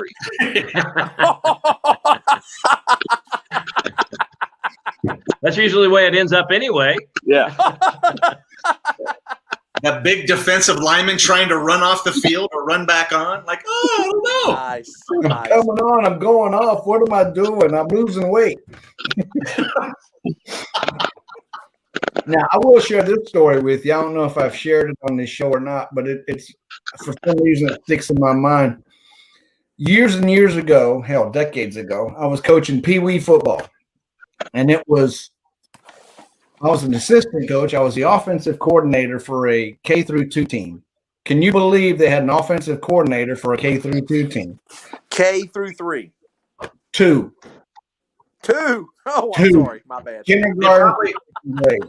They probably also had an Alabama scout on the sidelines as well. I mean, we had to bring Barney on the field and show him how to run and all this kind of stuff. But as the offensive coordinator, you're on the field in the huddle and you call the play that you practice and then you explain it before they actually break the huddle, because that's just how that age group works. So the quarterback, we're running a quarterback sneak. And I told him to run through. I said, just run a 16. You're the quarterback. You're the one guy. The 6 holes on the right. It's between the end and the tackle. You just run through the 6 hole. It's a 16. It's easy. He said, Coach, I'm not going to remember that from the time I leave the huddle to the time the ball gets snapped. I said, okay. And I looked up, and his mom was on the sideline in direct line with where I wanted him to run. So we're in the huddle, and I said, okay, Michael, listen to this. You know what your mom looks like. Run to your mom. Don't let anybody tackle you before you get there. You got it? And he said, are you sure? And I said, absolutely. He said, okay. So we break the huddle. I'm watching him, looking at the defense. He snaps the ball, and the kid flies past me. And I'm behind the quarterback.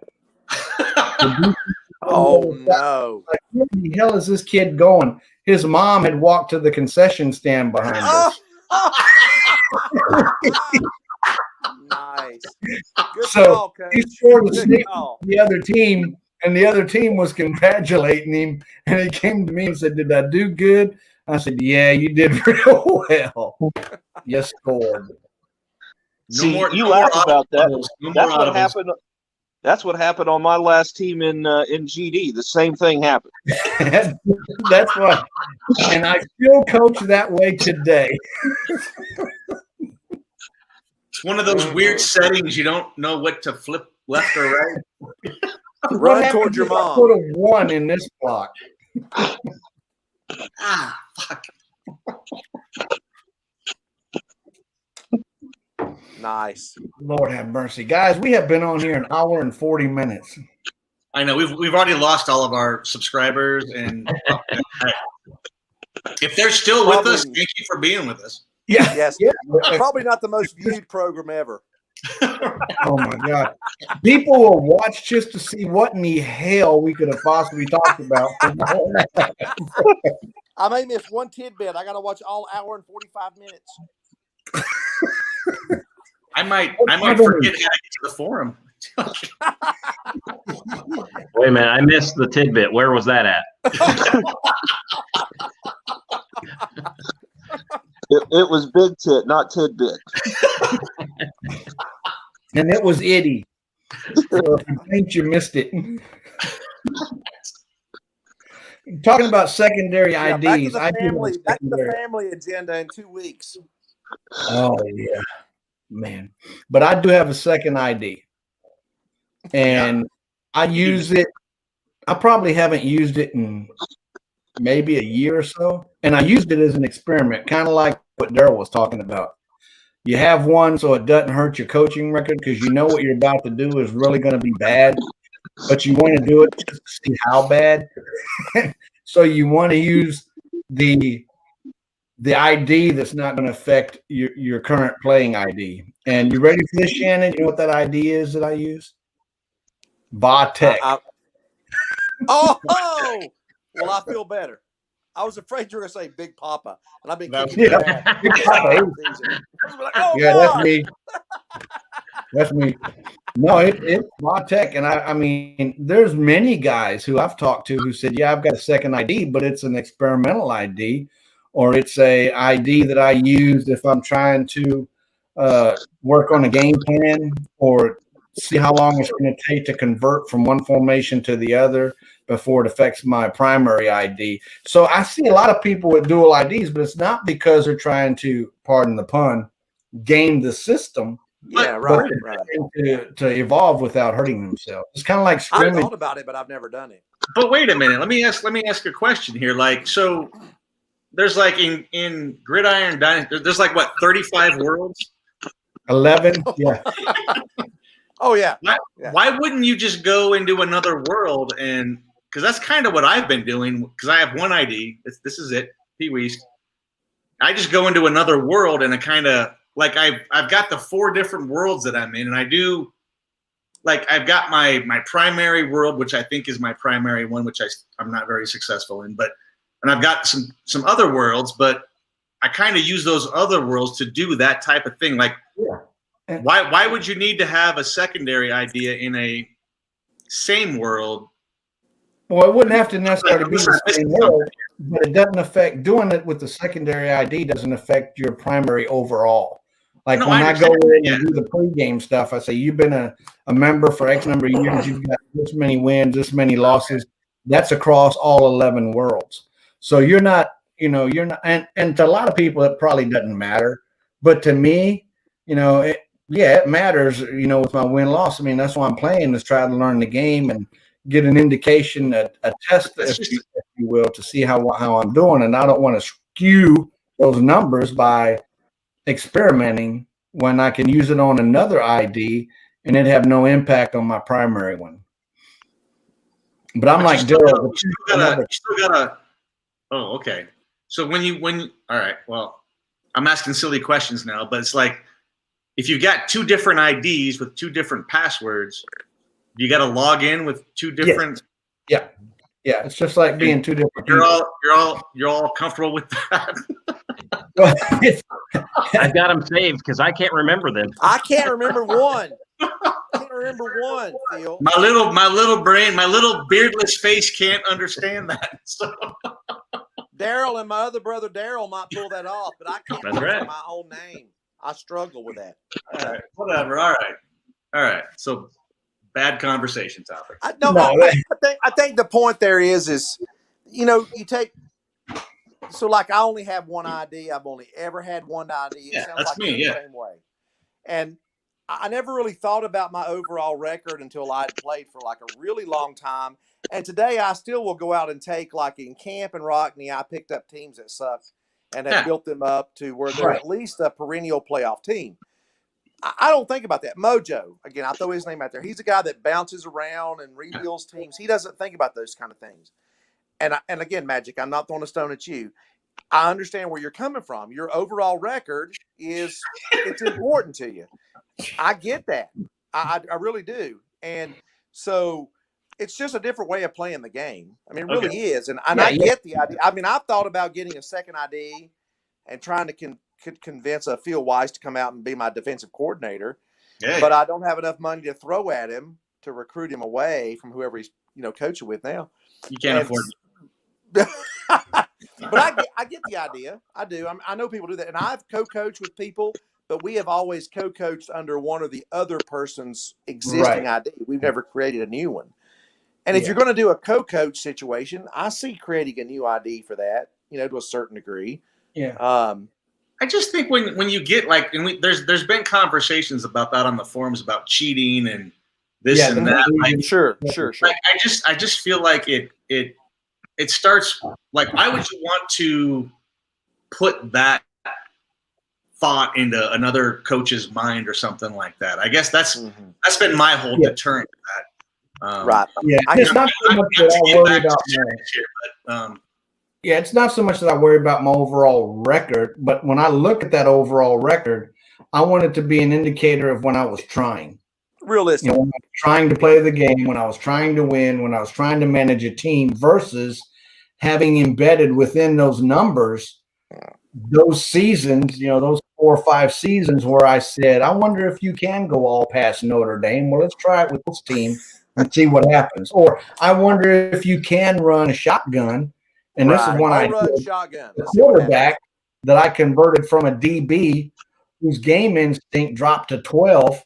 But by God, he was fast and elusive, and he was shotgun, and I ran quarterback run 100% of the time and couldn't get across the 50. Those efforts I don't want on my main primary. I look at it as kind of like practice, because we're talking about practice, man. We're talking about practice here. Are we talking about practice? We're talking about practice. Okay. I kind of sincerely hope there are new coaches watching this tonight and being like, what in the actual fuck is going on right now? Or the wives. Run them away. Like, what the hell, man? The wives watching with them going, what in the hell have you gotten into? You spent $75 on what? Are you going to end up looking like him?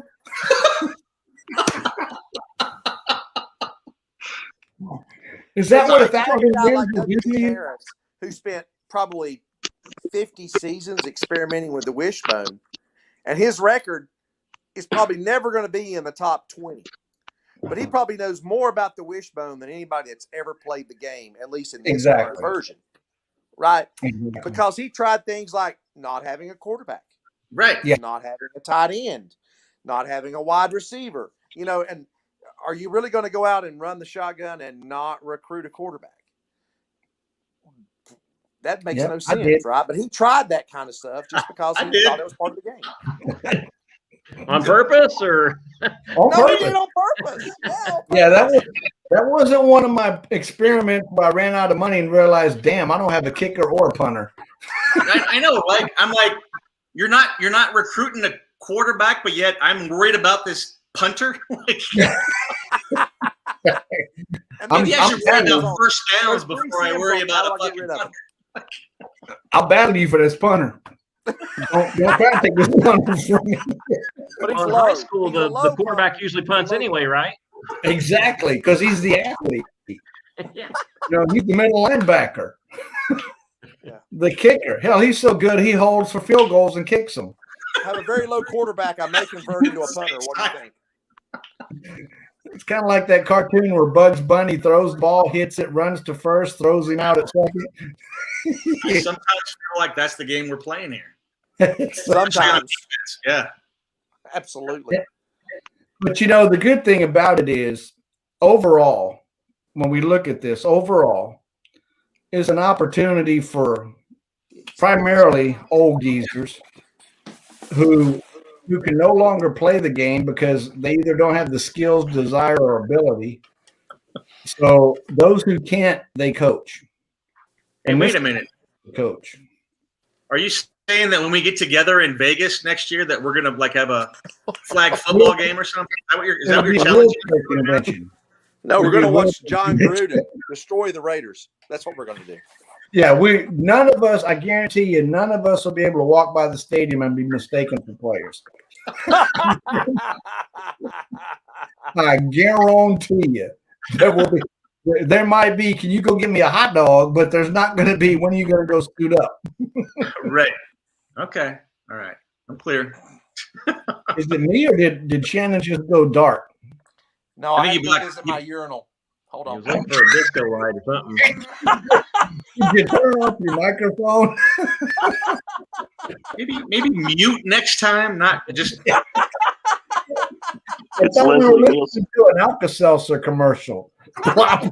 You guys are funny, man. You guys are funny. Thanks, Eric. Appreciate you jumping in and helping me there. Eric's got you back. I think we got to start doing this like every week. This is fantastic. Yeah. It's like going to a bar with people I know. Right. Yeah, exactly. But it's going to be hard to explain a DWI from the office to the bedroom.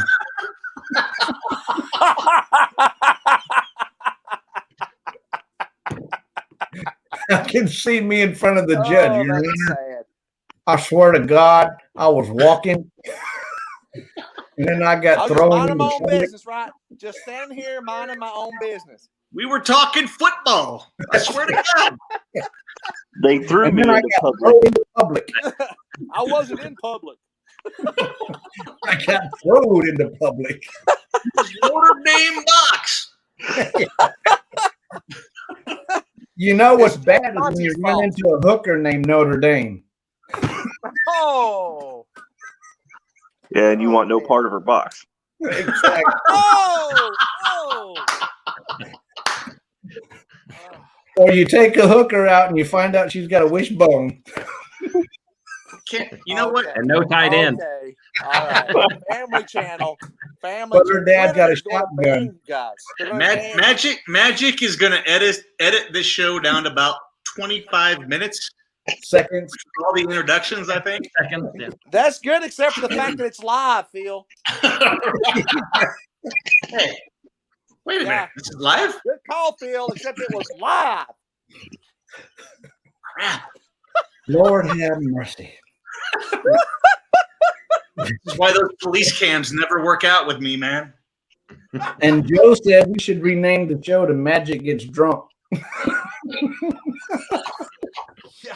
Yeah. I'm not drinking a whole lot.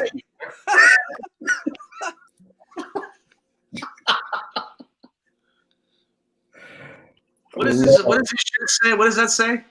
Something about Margaret Thatcher and running out of money. Socialism? Hey, that might not be politically correct. I'm going to move to the side. I don't want you guys. It's no different. That may Line. be the Simple last as. of our viewers if we read that. Hey, look what I'm wearing. You think I give a damn?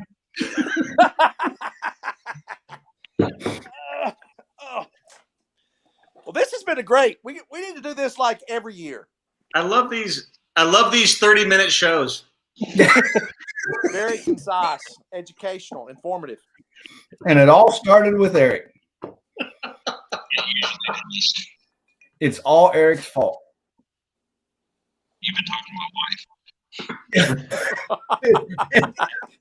wife. Had you just not come on the damn show, the first one. It would have just stopped. Oh, this is a that failure. That bar's getting set lower and lower all the time. That's what my wife said. I think this is the perfect 1-year anniversary show with all the crap we've all been through. So I appreciate There you go, buddy. And this has been fantastic. Yeah, Go, especially Phil. with Corona. You know, in all seriousness, I mean, this country has seen a lot of BS in the last 12 to 18 months, and all the struggles and strife and the hardships and the uncertainties and the anguish. And, you know, we were talking about personal growth in comparison to the ability to coach and what you've learned. And I'm carrying my personal growth right about there.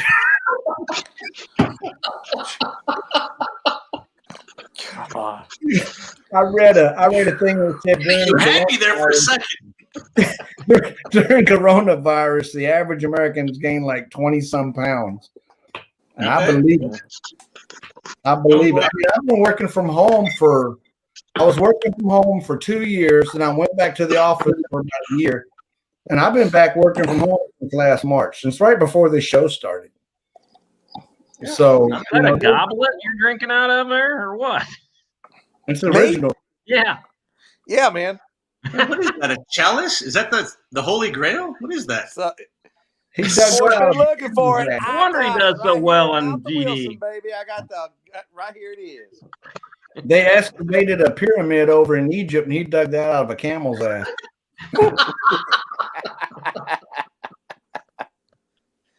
Yes. This is cheaper than ice. That was like, In my Did you freezer. say I ass? freeze these and I put bourbon, not whiskey, Phil, bourbon. I put bourbon in them and then I drink them out of this. I'm not. Why would you judge me about that? I love bourbon. I'm not judging, man. I'm not judging. Don't be defensive, brother. It's all good. Cheers. Cheers. All right, I'll make you a promise. Magic, that was a good 20-second seriousness that we almost made it through. Yes. That was good. Did Start I, the show with did I that throw the little clip line right out there there. and reel you in? Hey, this I make a promise to you, and I'm one that keeps promises. That's why I married my first wife, even though I shouldn't have. But Here we go. Here we go. and Leslie, if you're listening, I'm just kidding. Yeah, Checks in the mail. I'm sure she's listening. What she does on Thursday nights. Yeah. Yeah, this is what she's doing. Now I forgot what the hell I was going to say. Oh yeah, when we do get together, the first round's on me. Cheers, All brother. right. Yeah, This has been fantastic, man. When you reached out to me, hey, be careful about that reaching. I know when you reached over across the table. No, Under. Oh, now it got weird.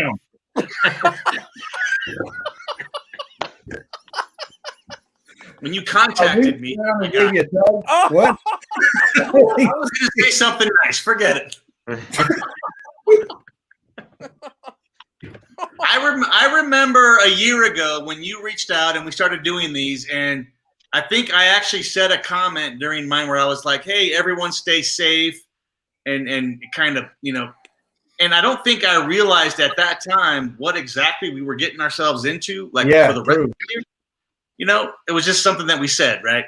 But it's going to be over with in 2 or 3 weeks. it was about to be over, right? And so, this game is a great distraction, very much, regardless of what's going on in our lives, in our world, and all that type of thing.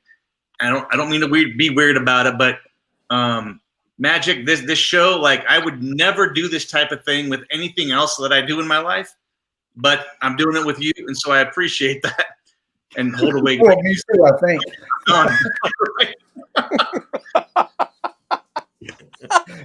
As long as I don't see your picture in the post office, I'll take that as a compliment. It was a compliment. We appreciate what you're doing.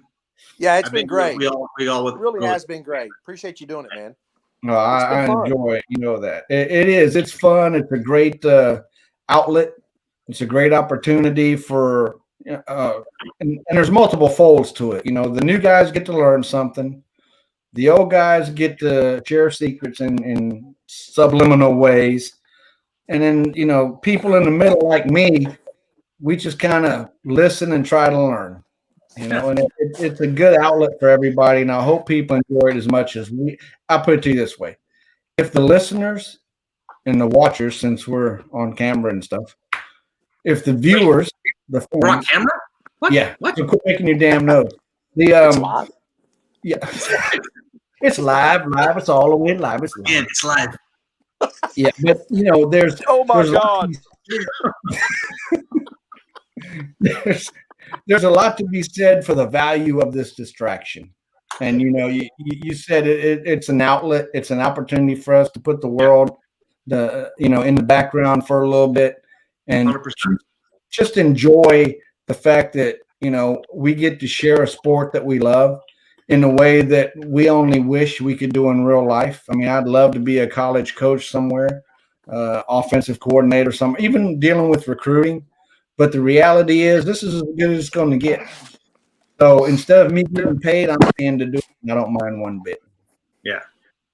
No, this has been great. And I will not speak for the other guys here, but I do thank you, Magic, for putting this on and doing this. This has been I think it's been really awesome, and I appreciate you doing it too. And for those people who say you're getting a distinct advantage from this, I say no, you're not. Just look at your record.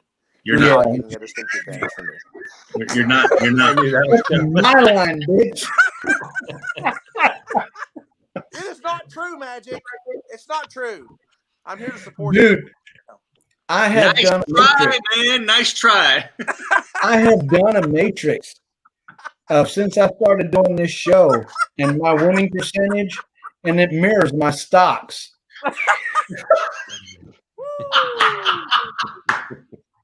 Good choices. It's because you drink from the bottle, man. That's right. Ain't nobody else drinking it. Something besides caramel. What is that? Vodka? You know. Damn it, get it right. Kissed caramel vodka. Oh, I'm sorry. Kissed caramel. Yeah. Oh, my bad. My bad. Only a real man can drink that. Don't make fun of me ever again. All right. Oh no, I would never make fun of you, Phil. Never. We're gonna have to do this in real life sometime. You guys know that. If this is how this is gonna go every time, literally Tuesday, let's do this again. Tuesday, why not? I'm good. Same time, same bat channel. I'm gonna go take a nap for 8 hours. Call in sick tomorrow. See you guys in a minute. Hey, you're with the FAA. Nobody's gonna miss you, man. You'll be good. Hey, We're not happy A until couple we're not planes happy. collide over Tulsa, Oklahoma. Who cares? That's why he's drinking. He's keeping up with his pilots. hey, I'm good on. Magic. Next show, if we can get something out of this, that'd be fantastic. Yeah. Hey, you want to see what we get out of this? Listen to us. Listen to us at the beginning of the show, and then listen to our speech at the end of the show. If you play this in reverse, it sounds like we're smarter. We're going to be singing Beatles songs. Listen, man, I only have 2 hours once a week to give to you, okay? I can't go back and listen to this another 2 hours. Yeah. I have to try to remember it. I can't listen to it. It's too much. Hey, but you're on the East Coast, and we're in Central, so we give you an extra hour. Hey, I'm in Mountain Time here. Come on. Okay. Oh, shit, he's in Mountain Time. We're on for another 2. I know. It's like not even 9 o'clock yet. Come on. It's still daylight there. That's not fair. Oh, guys, it's been over 2 hours, but it's been a pleasure. Oh, it's been great, guys. It's been a better anniversary show than I could have ever scripted, dreamed of. Definitely. And I thank you guys so much for your attendance, not just the first show, but today and hopefully in the future. I'd love to have you guys back again. You know that you're welcome anytime without an invite. Always Magic, I think you're in Wilkinson, right? I think I'll throw a non-conference schedule out to you so we could take each other on. So, dude, I can only take some ass whoopings. You're gonna win. Ask Daryl. You're gonna get a win. I don't know nothing about that. I'll throw you one. I'm in D2. You know, I make the promos, that entry at the beginning of season 1. I didn't have it. At the beginning of season 2, I used some of the sound bites from season 1. We're now in season 3, so I actually got to use some video and sound bites from season 2. I guarantee you that season 4 will have some sound bites from this show. I guarantee it. Hey, so where's the reunion at? Is it going to be in Las Vegas so we can watch a Raiders game, or is it going to be in New Orleans so I can get some tickets to watch us lose to somebody in New Orleans? Well, my wife would love for it to be in New Orleans. She loves that city. She's a huge Saints fan. There's nothing wrong with New Orleans, right? Oh no, no, awesome. And that's where they had it in the past, but that doesn't mean anything to us. We're a different bloodline, as far as I'm concerned. So, let's just avoid some hurricanes and shit. Like, that'd be great. Yeah. Yeah. We don't need to go down to New Orleans anytime where swimming's required. No, when it's not flooded. We want to go when it's not flooded and it's cheap and it doesn't smell like vomit. Oh wait, scratch the last one because it always smells like always vomit. Yeah, I was going to say, except that. Drunks don't swim well. It better smell like something, right? That's weird. That's weird. I'm sorry. Lord. But yeah, we do need to get together. I prefer for it to be centrally so everybody has an opportunity to avoid major expenses. But, St. Louis, New Orleans, a fun town, not, podunk freaking Arkansas. I'm sorry, but. Well, the scary part is, based on past experience, as crazy as it sounds, Vegas might be the cheapest location for everybody to fly to because keep their rates lower, right? It's not central, but it's cheaper. It's cheaper. I like Vegas, and I'll also say that Colorado has some pretty fun things here as well. Oh, we're not all gummy bear fans. What was that commercial? This one's green and chewy, and I like it. We don't all own a dispensary, Phil. Which dispensary do you own, Phil? What are you assuming there, man? Come on.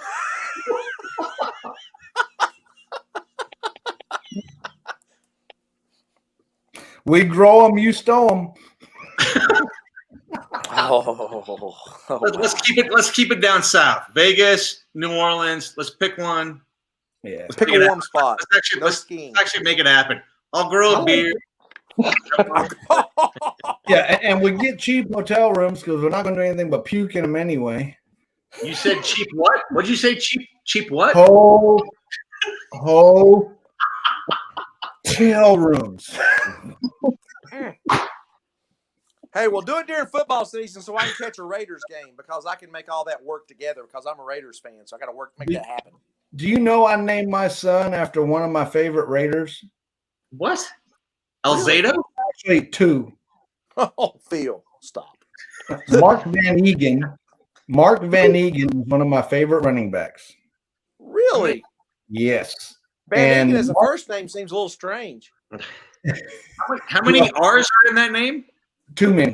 So I named my son after Marcus Allen, and his name's Marcus. Zero expectations. Nice.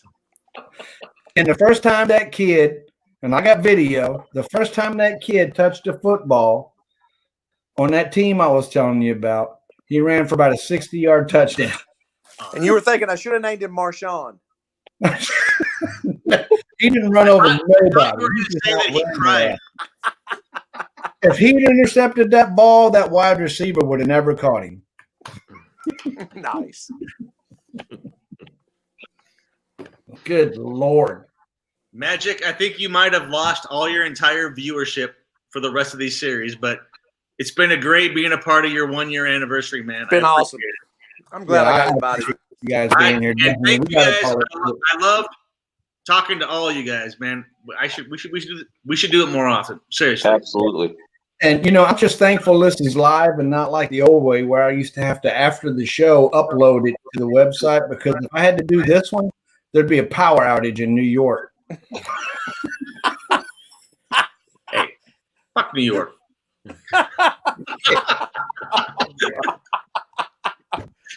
Nice. I've got no problems in New York.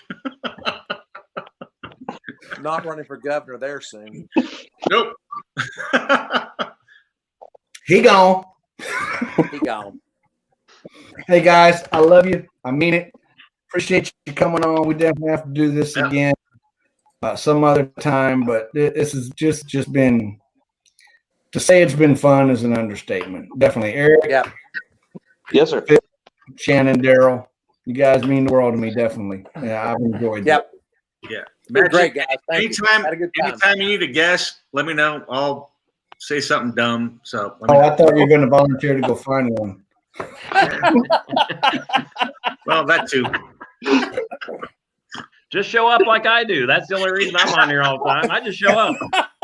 Fucker's got no life. Nope. Can it give me some wins? Then I'll fucking show up. All right. No problem. I'll give you this. You keep playing me.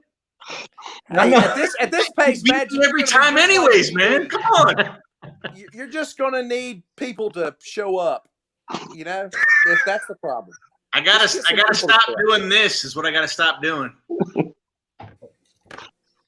Oh my gosh, my babysitter's gonna wonder what happened to her damn vodka. I don't want no legal issues here, man. Yeah, just buy some more Mad Dog 2020. You'll be okay. Oh my God, that never clear.